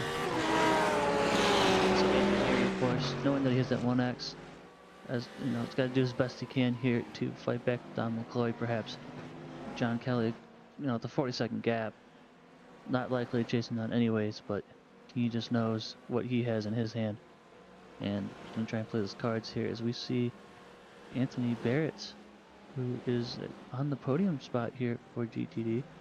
I believe he is a new-to-me driver. I believe he was here last week, if I am not mistaken. No, I don't think so. Debut. Yes, I do believe this is debut here. So 9th overall, and like you said, podium for GTDB. Very impressive outing, and he's trying to chase down Aaron Claybon in front there. Claybon, I thought perhaps would shake out from the pit stops a little bit higher here, but it's a whole bunch of soup here in the middle of the track. Actually, he's about 20-second gap to Bergquist there. Right behind those is the LMP2 battle that we're interested in watching. Nick Terrell made his way past those guys, skipped between the two, and coming up to both of them. Looking like it's gonna be rough for Skip right there, making his way through Le Mans corner. Luckily, I would assume that Claybaugh was seeing him coming, but tough time for both those drivers there. What were you saying? I was gonna say, also keep an eye on Travis Bell. He is about to finish his 13th lap of the stint, and he will need to stretch it to that 30-minute mark for his pit stop. Otherwise, he could see himself dropping down the order a little bit. Yeah, good point. He had to pit through no fault of his own, involved in a netcode incident that sent him into the wall pretty hard. So he is at the mercy of the timing of that. Hopefully he's able to make it to that half an hour mark. Speaking of which, coming up close, we're past that 1 hour mark, coming close to the end of this race. So I think we are going to take a few minute break, and we'll be right back with the action. We'll keep this LMP2 battle on the screen.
And we are back, and as you just saw there, Terry Kiger Jr. taking it into the pits. Also, interesting little development in a conversation we were just having. John Kelly, just a couple minutes ago. Oh, there it is. Mysterious loss of control there. I'm not really sure what caused it, but that's going to be 2x to his total there. And he came in to do his pit as well. The track is definitely greasing up. Hotter than when it started, so old tires, warm track. And I believe that just leaves Nick Plutty as the sole remaining driver on 0X. He's done it. He's been the only guy to do it multiple times this season. He's done it 3 times, and I believe, 2 of those came with wins as well. So no shocker to see him there in that company. I do think that he still has a bit of a battle on his hands with Jeff McDermott behind as a late Doty's gonna move get by another dose Skip. of that code. That would have been the second one. Yeah. Pretty close. Terrell up ahead, making his way through. Now, what we've been wrong before on our estimates from time in the pit as Nick Terrell now comes to the pits.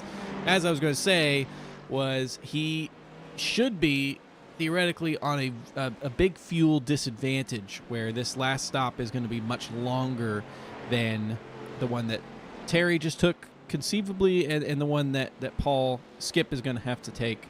So we'll see if that's actually how it pans out, but now Skip has regained that race lead. You hear the tires screaming at him a little bit there. They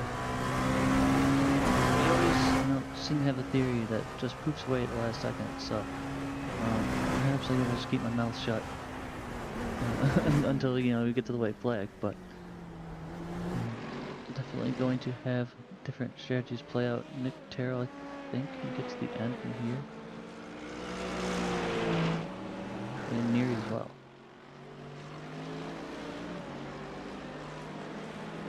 Interesting to see. I mean, because I'm trying to think of, has Kelly been lapped only once, or has he been lapped twice? Because he started from the pits, which obviously makes it very difficult.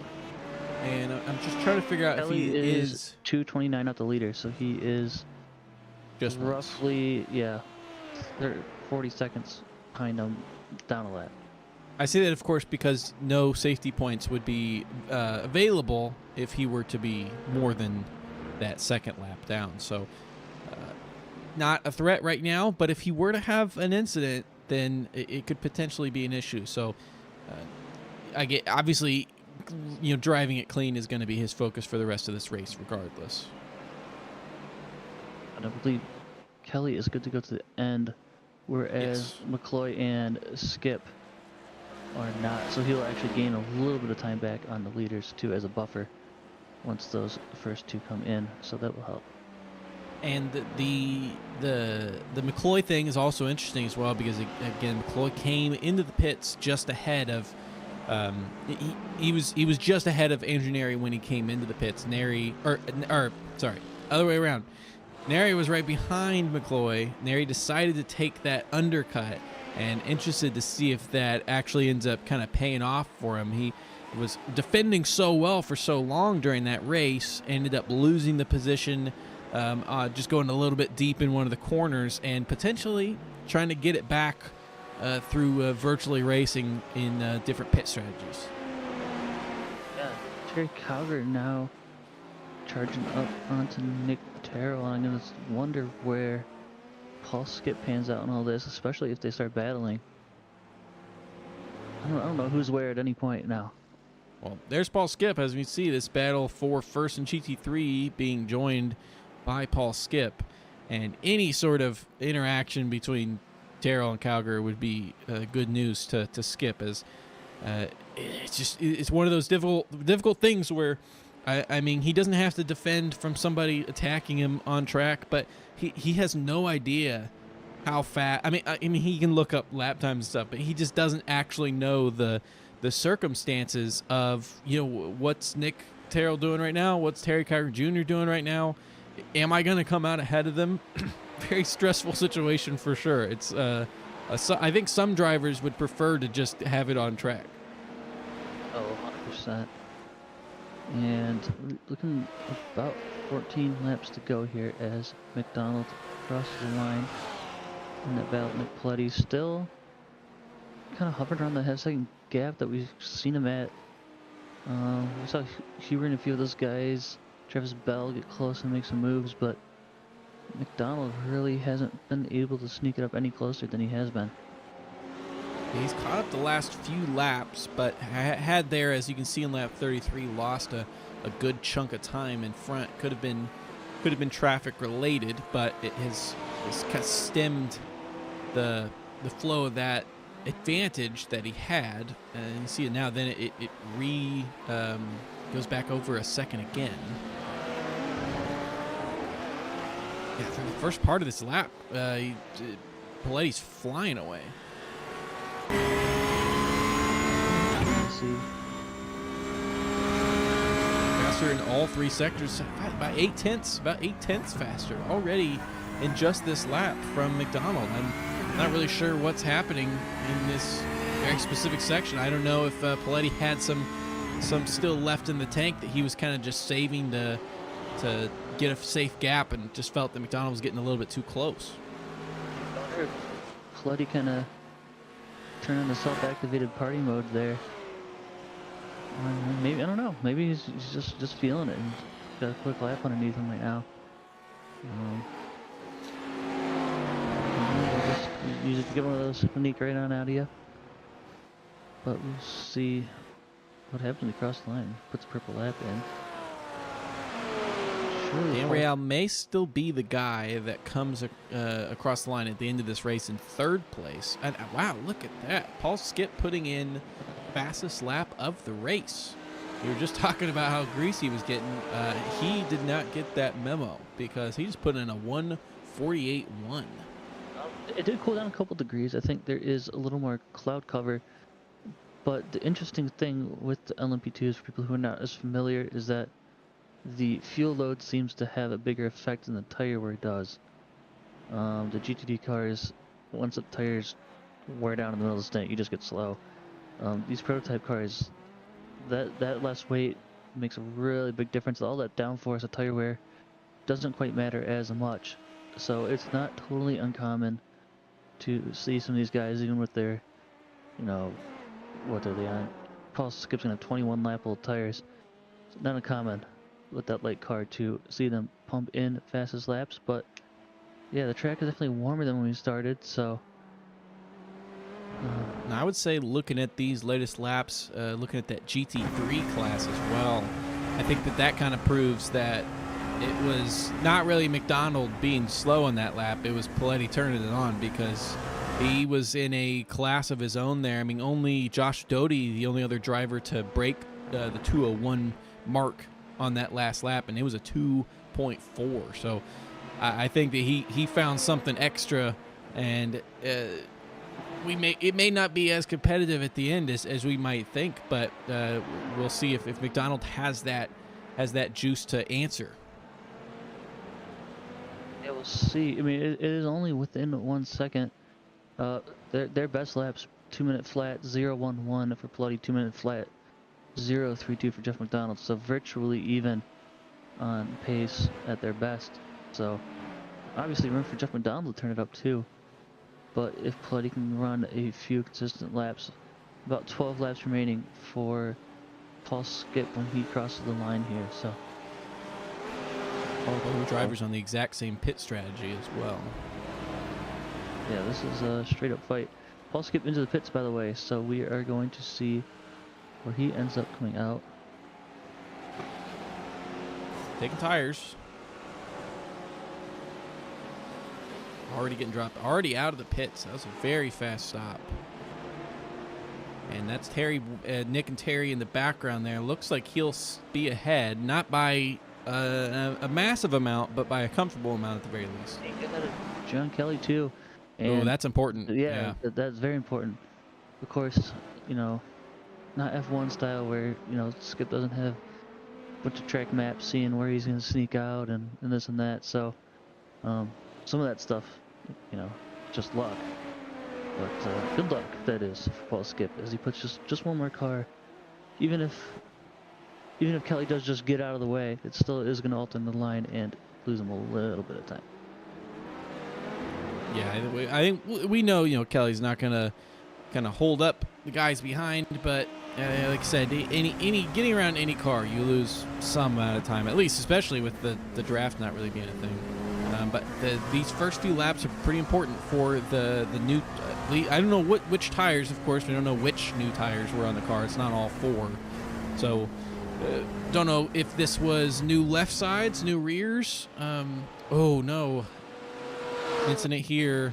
Andrew Neri desperately needing that pace and the safety, and it looks like he hits that curb just a little too hard, and that's a loss of control. He does have a pretty big gap on Kelly, as we were saying earlier, but lost a lot of time waiting for those couple of GTD cars to get by, and then of course is back behind them all, has to repass them.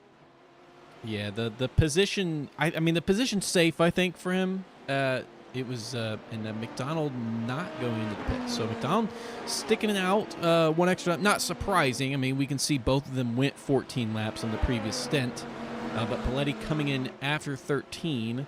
And we'll see if that one lap overcut is enough to make it competitive for McDonald come one lap time. Yeah, it was hovering around 1 second.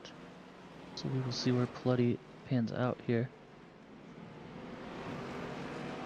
I'm surprised Terry Calger was making some pretty decent inroads on Nick Terrell. It seems like once they both came out of the pits, but Nick Terrell seems to have stabilized that gap pretty well, and is hovering right around that 2.5 second gap to Terry Calger.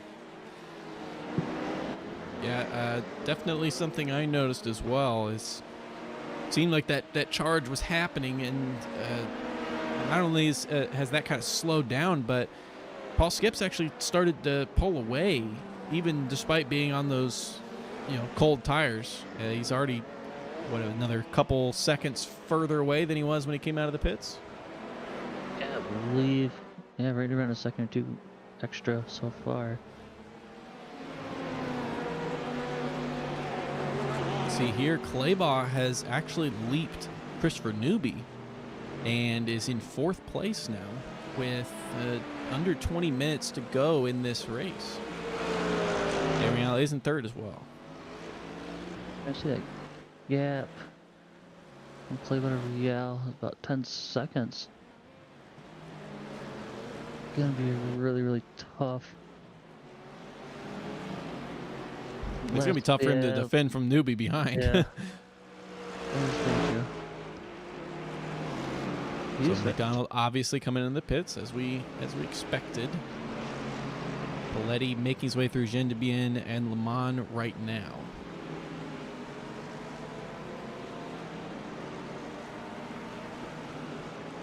Paletti at the 17.7 seconds stop. Jeff McDonald is now in his box.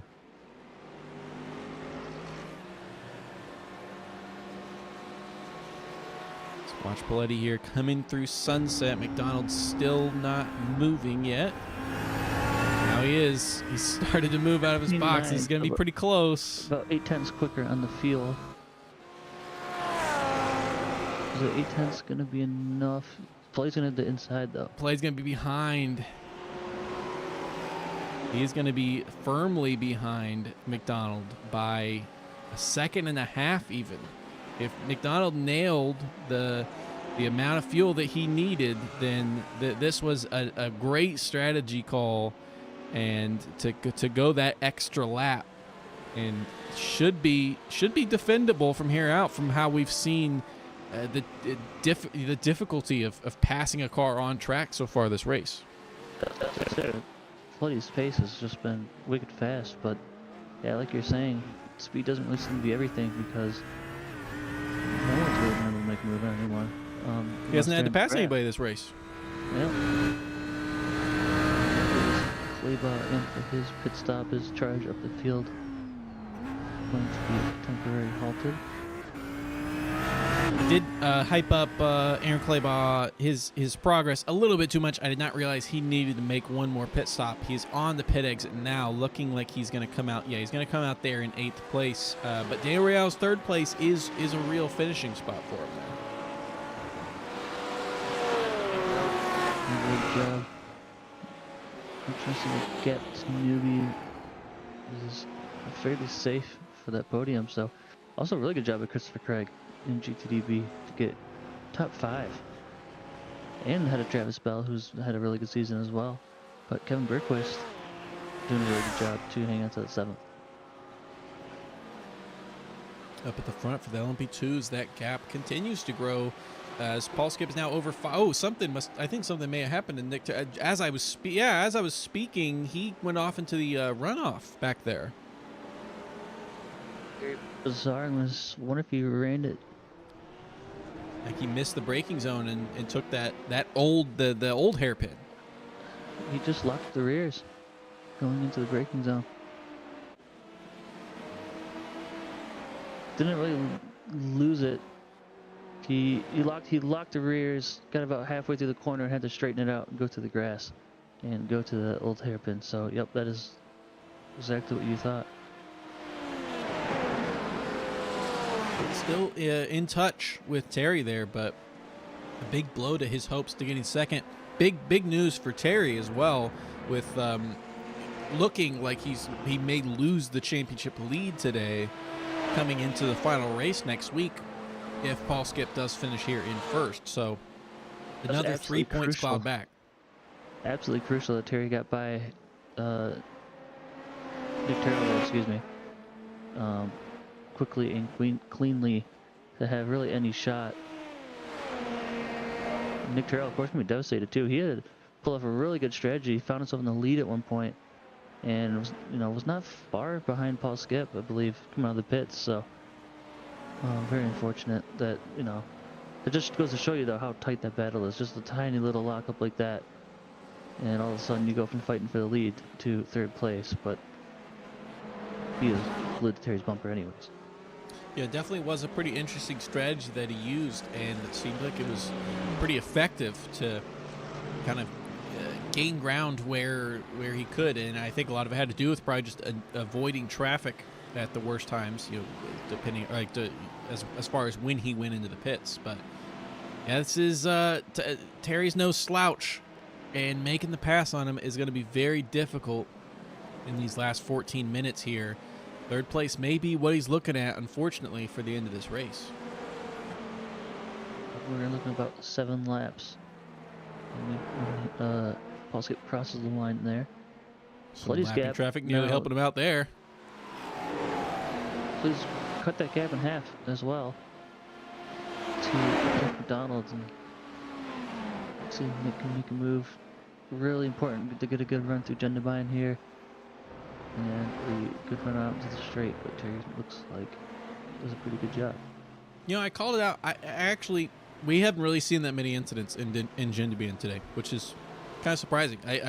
I'm used to it, but they've. Oh, I have to close rejoin to the. Maybe that was just the camera angle there, but no, it's been pretty well handled through that corner. A couple incidents in some other corners on the track, but Gendabine's actually been pretty good. Making their way through past Travis Bell there. Very pleasant surprise. Wow, just how close Nick Taylor get to the wall. Looking up the inside, Terry Calgary thinks better of it, not going to get anywhere. Where are you going to get by without Terry making a mistake? Maybe right here, he's got a good run. A little loose in the gas. See if he can move to the hairpin, although he'll have that last move haunting him a little bit. Terry's letting him out the inside, interestingly. Interesting decision, but to the left. And that's some major damage to Nick's car, all things considered. That was some, again, I mean, racing incident, but of course you can see that. I think Terry, knowing that it kind of cuts back to the left and you can kind of squeeze him off, elected to take it around the outside and kind of throw a slider, so to speak. But it just never got fully clear of his car. See fakes to the inside, lets Nick have it, and just, I mean, barely contact, but I think I that's mean, it just was a some racing net deal. code again. That really shouldn't have been any more than just a little tap on the bumper of Calger's car there, and it ended up totally turning him. Didn't change the positions, however, that does affect the. Does that maybe put him over a threshold for the points on safety points? I mean, so obviously, Terrell not a full-time competitor. What does that do for Terry's incident points? Is kind of what I'm getting at. Terry was at 5, so that puts him at 9. So didn't lose any bonus points, but of course, any little incident could. And Oh wow! Nick Terrell had a great run Wow! and an epic run out of the final corner. Turns into an epic crash, and that is the cover off the back of his car. That's a yard sale. Let's take a look at that incident again. That was massive. Such a good run to the final corner too, and just gets in that bump, and that is it. Yeah, that was a major incident there. Again, luckily all the way out to the wall. No one really involved behind. But that's going to be second place for Terry there.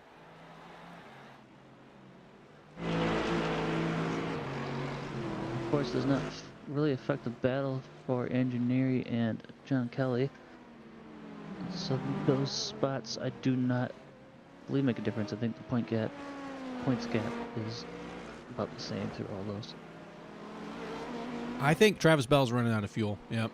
I was just about to say it because he was like 2 seconds slower in the previous lap than Burke was in the previous lap than that as well. And he underfueled at Donington, if you remember, I believe, as Paletti puts in the fastest lap of the race. Okay, so Bergquist should run away from Bell here. He'll have to worry about Aaron Claybaugh behind potentially. Let's move to this battle for first in GTD, where Paletti just put in a purple lap and had just had it under half a second to McDonald in front. 159.8. Only driver to get into the 59 at all, I believe. Actually went a little wide there. McDonald ran too flat, but yeah, only driving to 159, so really impressive. They made a slight mistake there on the exit of 5, but as clawed back a little bit. You could see, or I guess you could hear it as well, but a little bit loose on the throttle. Tires probably getting a little tired at this point, especially after that fast lap. There's about 4 or 5 laps to go here, so they are can't complain about being tired now. You might as well use up every little bit you got. Especially being Nick Paletti here. We've seen how hard it is to make the pass. He's just gonna have to send it as hard as possible and force Jeff McDonald here to make a mistake. Just watching this lap here, it almost does seem like that purple lap he just put in. I mean, he needed it to catch up, but it may have been a mistake. I hear lots of tire squealing as his both on the brakes and on the gas. Just looks like the car is struggling to do exactly what he wants, and as a result, it's actually fallen back on this lap. Well, never say never. Always time to make a mistake. And See, he got close there too. You saw the slip angle was pretty massive coming through Sunset. Really nice save. There's anything we learned here in E-Parade, though, it is not over until it's over. Absolutely. So we have seen all sorts of stuff as that was almost kind of scary there. Jeff McDonald kicking up perhaps a little more dirt than he would have liked. Tempting fate a bit getting into that section of the track. You can run it out there and still maintain control. You hit that dirt patch square enough, you're usually, well, it's a 50-50 shot, but you can't make it through there. But do not want to find out. So yeah, a really good run to the hairpin though. Kind of tricky the camera angle, and yeah, like you're saying, you could just see him getting loose out there. I'm interested to see here, maybe if we any idea if it looks any more. And it looks pretty difficult on board with McDonald as well. Some a little bit of a lockup going to that corner. See, Tower's also a good test of the tires here. Tower there.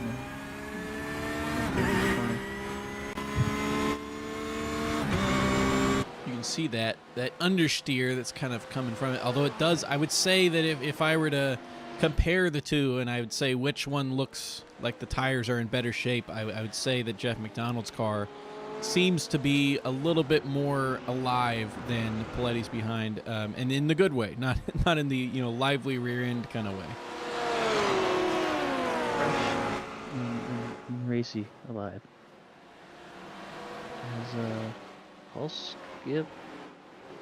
Actually, I'm going to use this downforce around the outside. I was wondering perhaps maybe he might look to the inside and spice things up there for Nick Paletti, but Nick Paletti now dropping down to 1.2 seconds. It's 3 laps to go here for Paul Skip. So 3 for these guys. Now that they just got lapped. I don't think really, other than this battle here, I don't think any positions are really up for grabs. Now, I mean, Christopher Craig does have 3.5 seconds to Christopher Newby ahead. So we'll keep an eye on that as well. It's just about now 3 seconds. And then similarly, Travis Bell, who I think is dealing with some fuel issues. It's now 8 seconds back from Bergquist. Aaron Kleibaugh's got 10 seconds to him. It seems like maybe enough that Bell will to hold that position, but come the final lap, I guess we'll see the proof will be in the eating the pudding. Eating of the pudding. Bell has, if he has to pit, definitely lose to Kleibaugh, and has around a 24-ish second gap to Barrett, 25.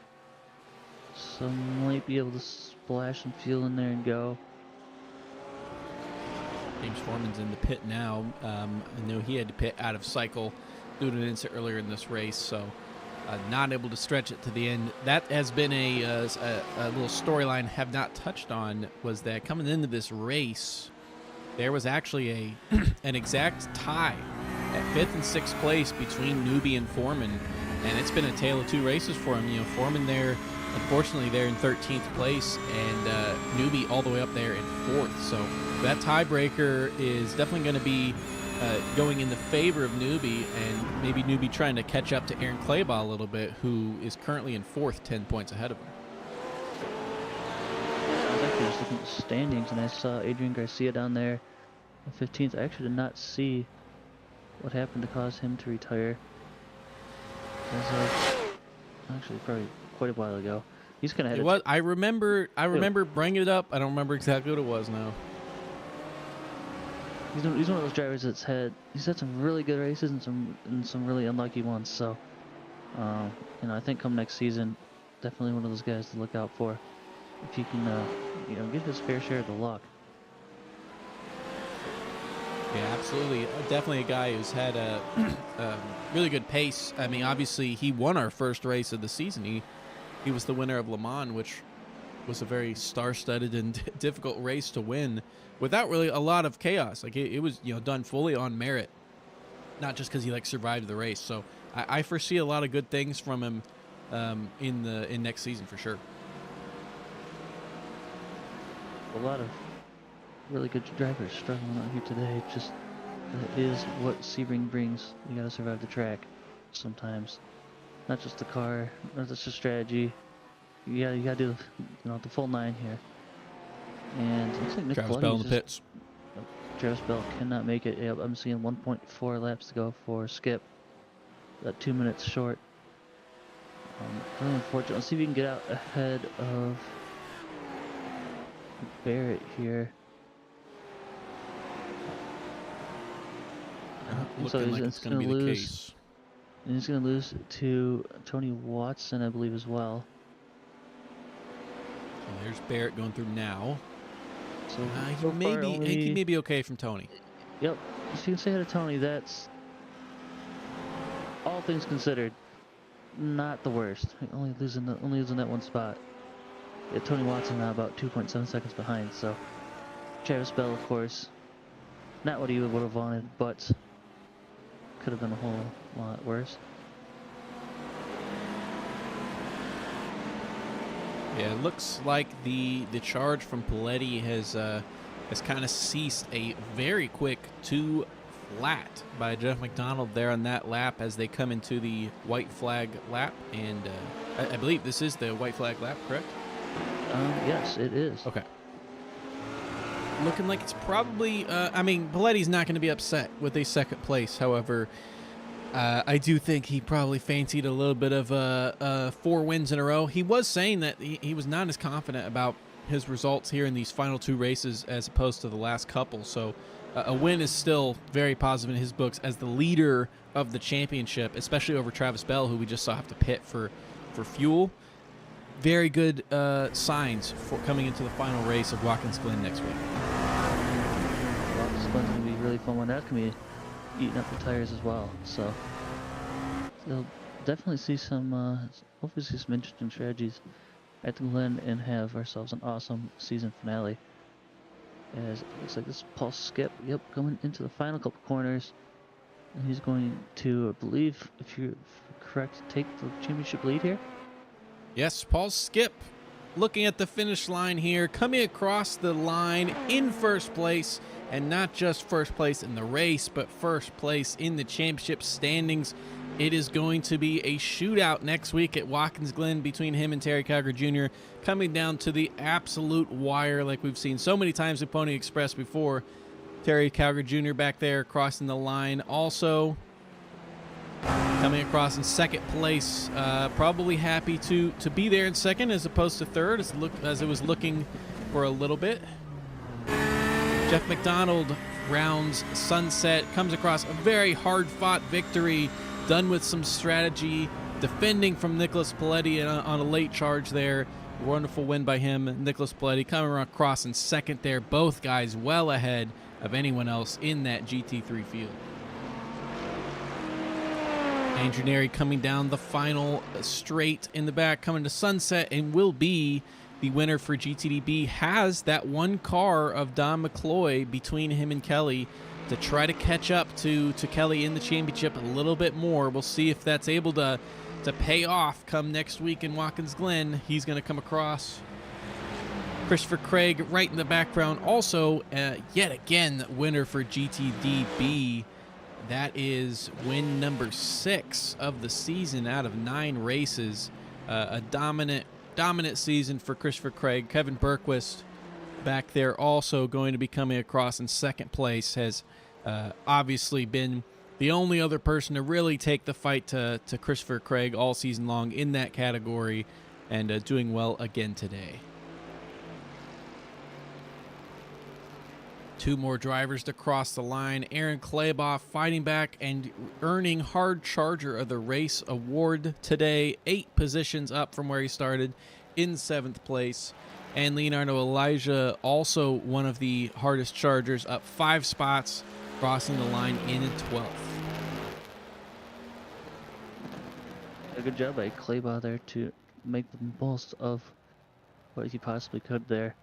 Of course, it always gets harder and harder to make up spots towards the top. So, pulling up to that top 7 is a really good recovery. And I believe Nicholas Paletti did finish with 0x. So, really good job by Very him. impressive. All right, I am keen to hear from our race category winners today. Let's see if we can, who we can get here. Go ahead and talk with Paul Skip. Paul, you have us? Yeah, loud and clear. Well, in a typical Paul Skip fashion, you left us all guessing on strategy and ended up with a 20-second victory. But it looked like for a while, Nick Terrell was pulling some strategy calls. You were too. You and Terry were all mixed up. And yeah, what was going through your mind on that one? I don't know. That's kind of what I was thinking. I was like, how did he pull that off? How did he get ahead of me? He must have pit early. That was the only thing I could think of. So I knew he would have to pit before me, and I just hoped that, my splash and dash at the end was going to pay off, with a short pit time. I gotta say, watching that, it certainly looked like traffic was difficult for all the LMP2s. A lot of places that it was tough to catch up. What was kind of your strategy in some of these? You had like the S's at the start, where was it to be aggressive, or was it to kind of just accept your fate? Well, there's times when you got to be aggressive, and then there's times when you got to accept it. Like, I found it was a little bit less damaging to just wait and take them at the end of the corner, like especially at the turn 3 through 4 S's. If you get stuck behind a GT3 there, you just got to deal with it and hope they don't block you up going down the big bend. Been looking into our final race this season here. I believe that gives you a championship lead. What's your strategy going into the final round here to finally secure this thing? It's the Glen. It's traditional. It's a traditional ending race of the season for E4A. My strategy is going to stay the same. It's just run my race, try to stay out of trouble, and go as fast as I possibly can. Well, we wish you the best of luck. Definitely gave us a great season, and made the best man win and put on a show for us. Thanks, guys.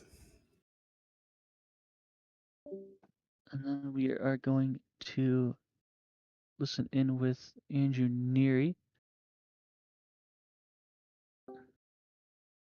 Andrew, you got us in the booth here. Yep, I got you.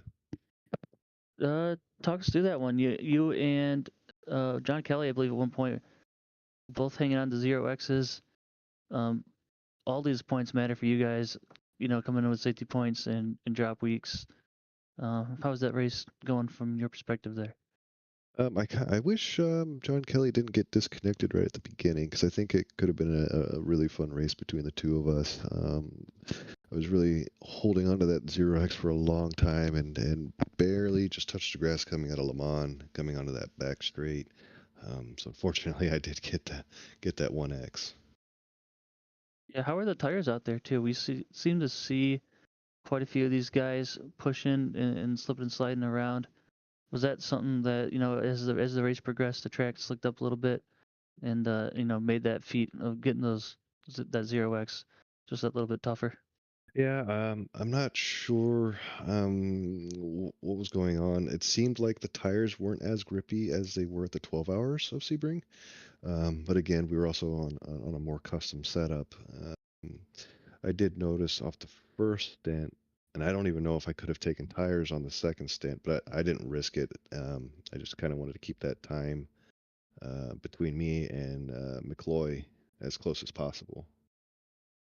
Yeah, I was gonna ask about with that Don McCloy battle. I mean, you guys were close from the very start of the race, and we're sub 1 second for probably 45, 50 minutes of that race. How was that weighing on? You've got to deal with John Kelly, you guys for the championship, but then you've also got Don McCloy breathing down your neck too.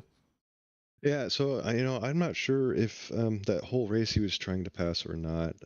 I wasn't really trying to race him.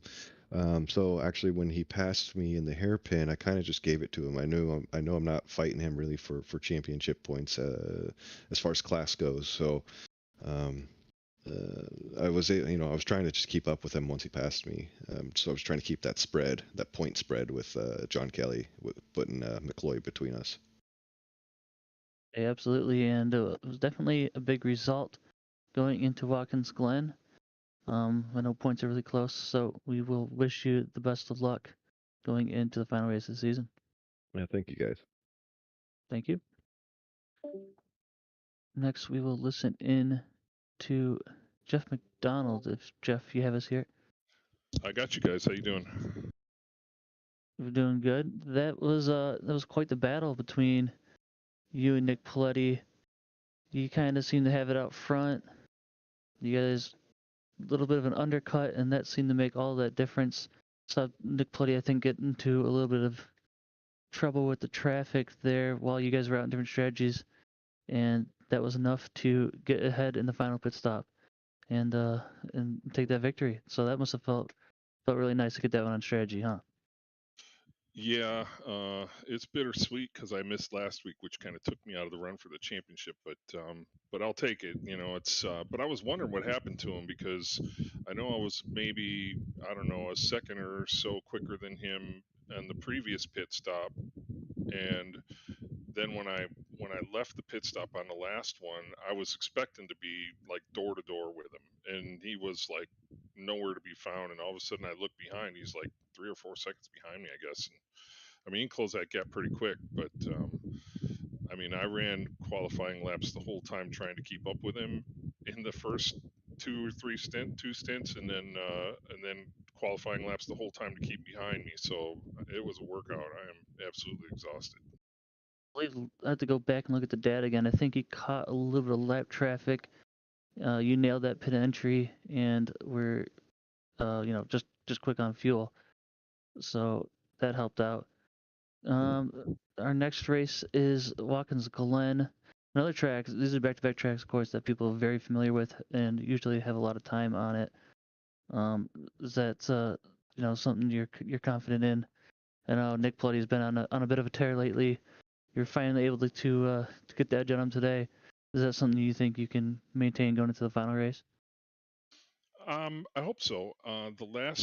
I think I won last time we were there, but the time before I was leading and spun with like 2 laps to go or something. So it's been a good track for me as of late. But Nick's been putting the work in, man, and so I got to give him credit, man. He ain't making it easy this season, and you know, hats off to him. He's making me work harder, and so it's been great. You know, it never sucks when it's close all season, and it has been. And I kind of took myself out of it not being able to make last week's race because I think we were 6 points apart before last week. So if we had one more drop, I'd be pretty happy about that. But I can't get that lucky. Well, we look forward to seeing you guys go after it head to head in our final race, and we wish you the best of luck for the rest of the season and going to the next. I appreciate it. Thanks so much for everything. And I just want to give a shout out to my dad. He's in the hospital right now, so I'm hoping that he had a chance to watch. He's okay, but we had to take him to the emergency room the other day. So I sent him the link, and I was hoping he was keeping an eye on it while he was sitting around doing nothing. So, but anyways, love you, Dad, and we'll catch you guys next week. Thank you, Jeff. What a wonderful race. Again, want to give a thanks again to Ninja Botanicals. That is Jeff McDonald's company there. He is helping sponsor the league and will be the sponsor of the championship next season. So you saw the logo for it pop up during the broadcast, so we're excited to have that on board, and we appreciate that. As always, still have our sponsorship from AlienAwards.net for the trophies and the awards for the season, so again, big thanks to them as well. See us here next week for the finale to this season before some things get changed up for next season. One more week at Watkins Glen, and this championship will finally get to see who wins. So see everyone in 1 week.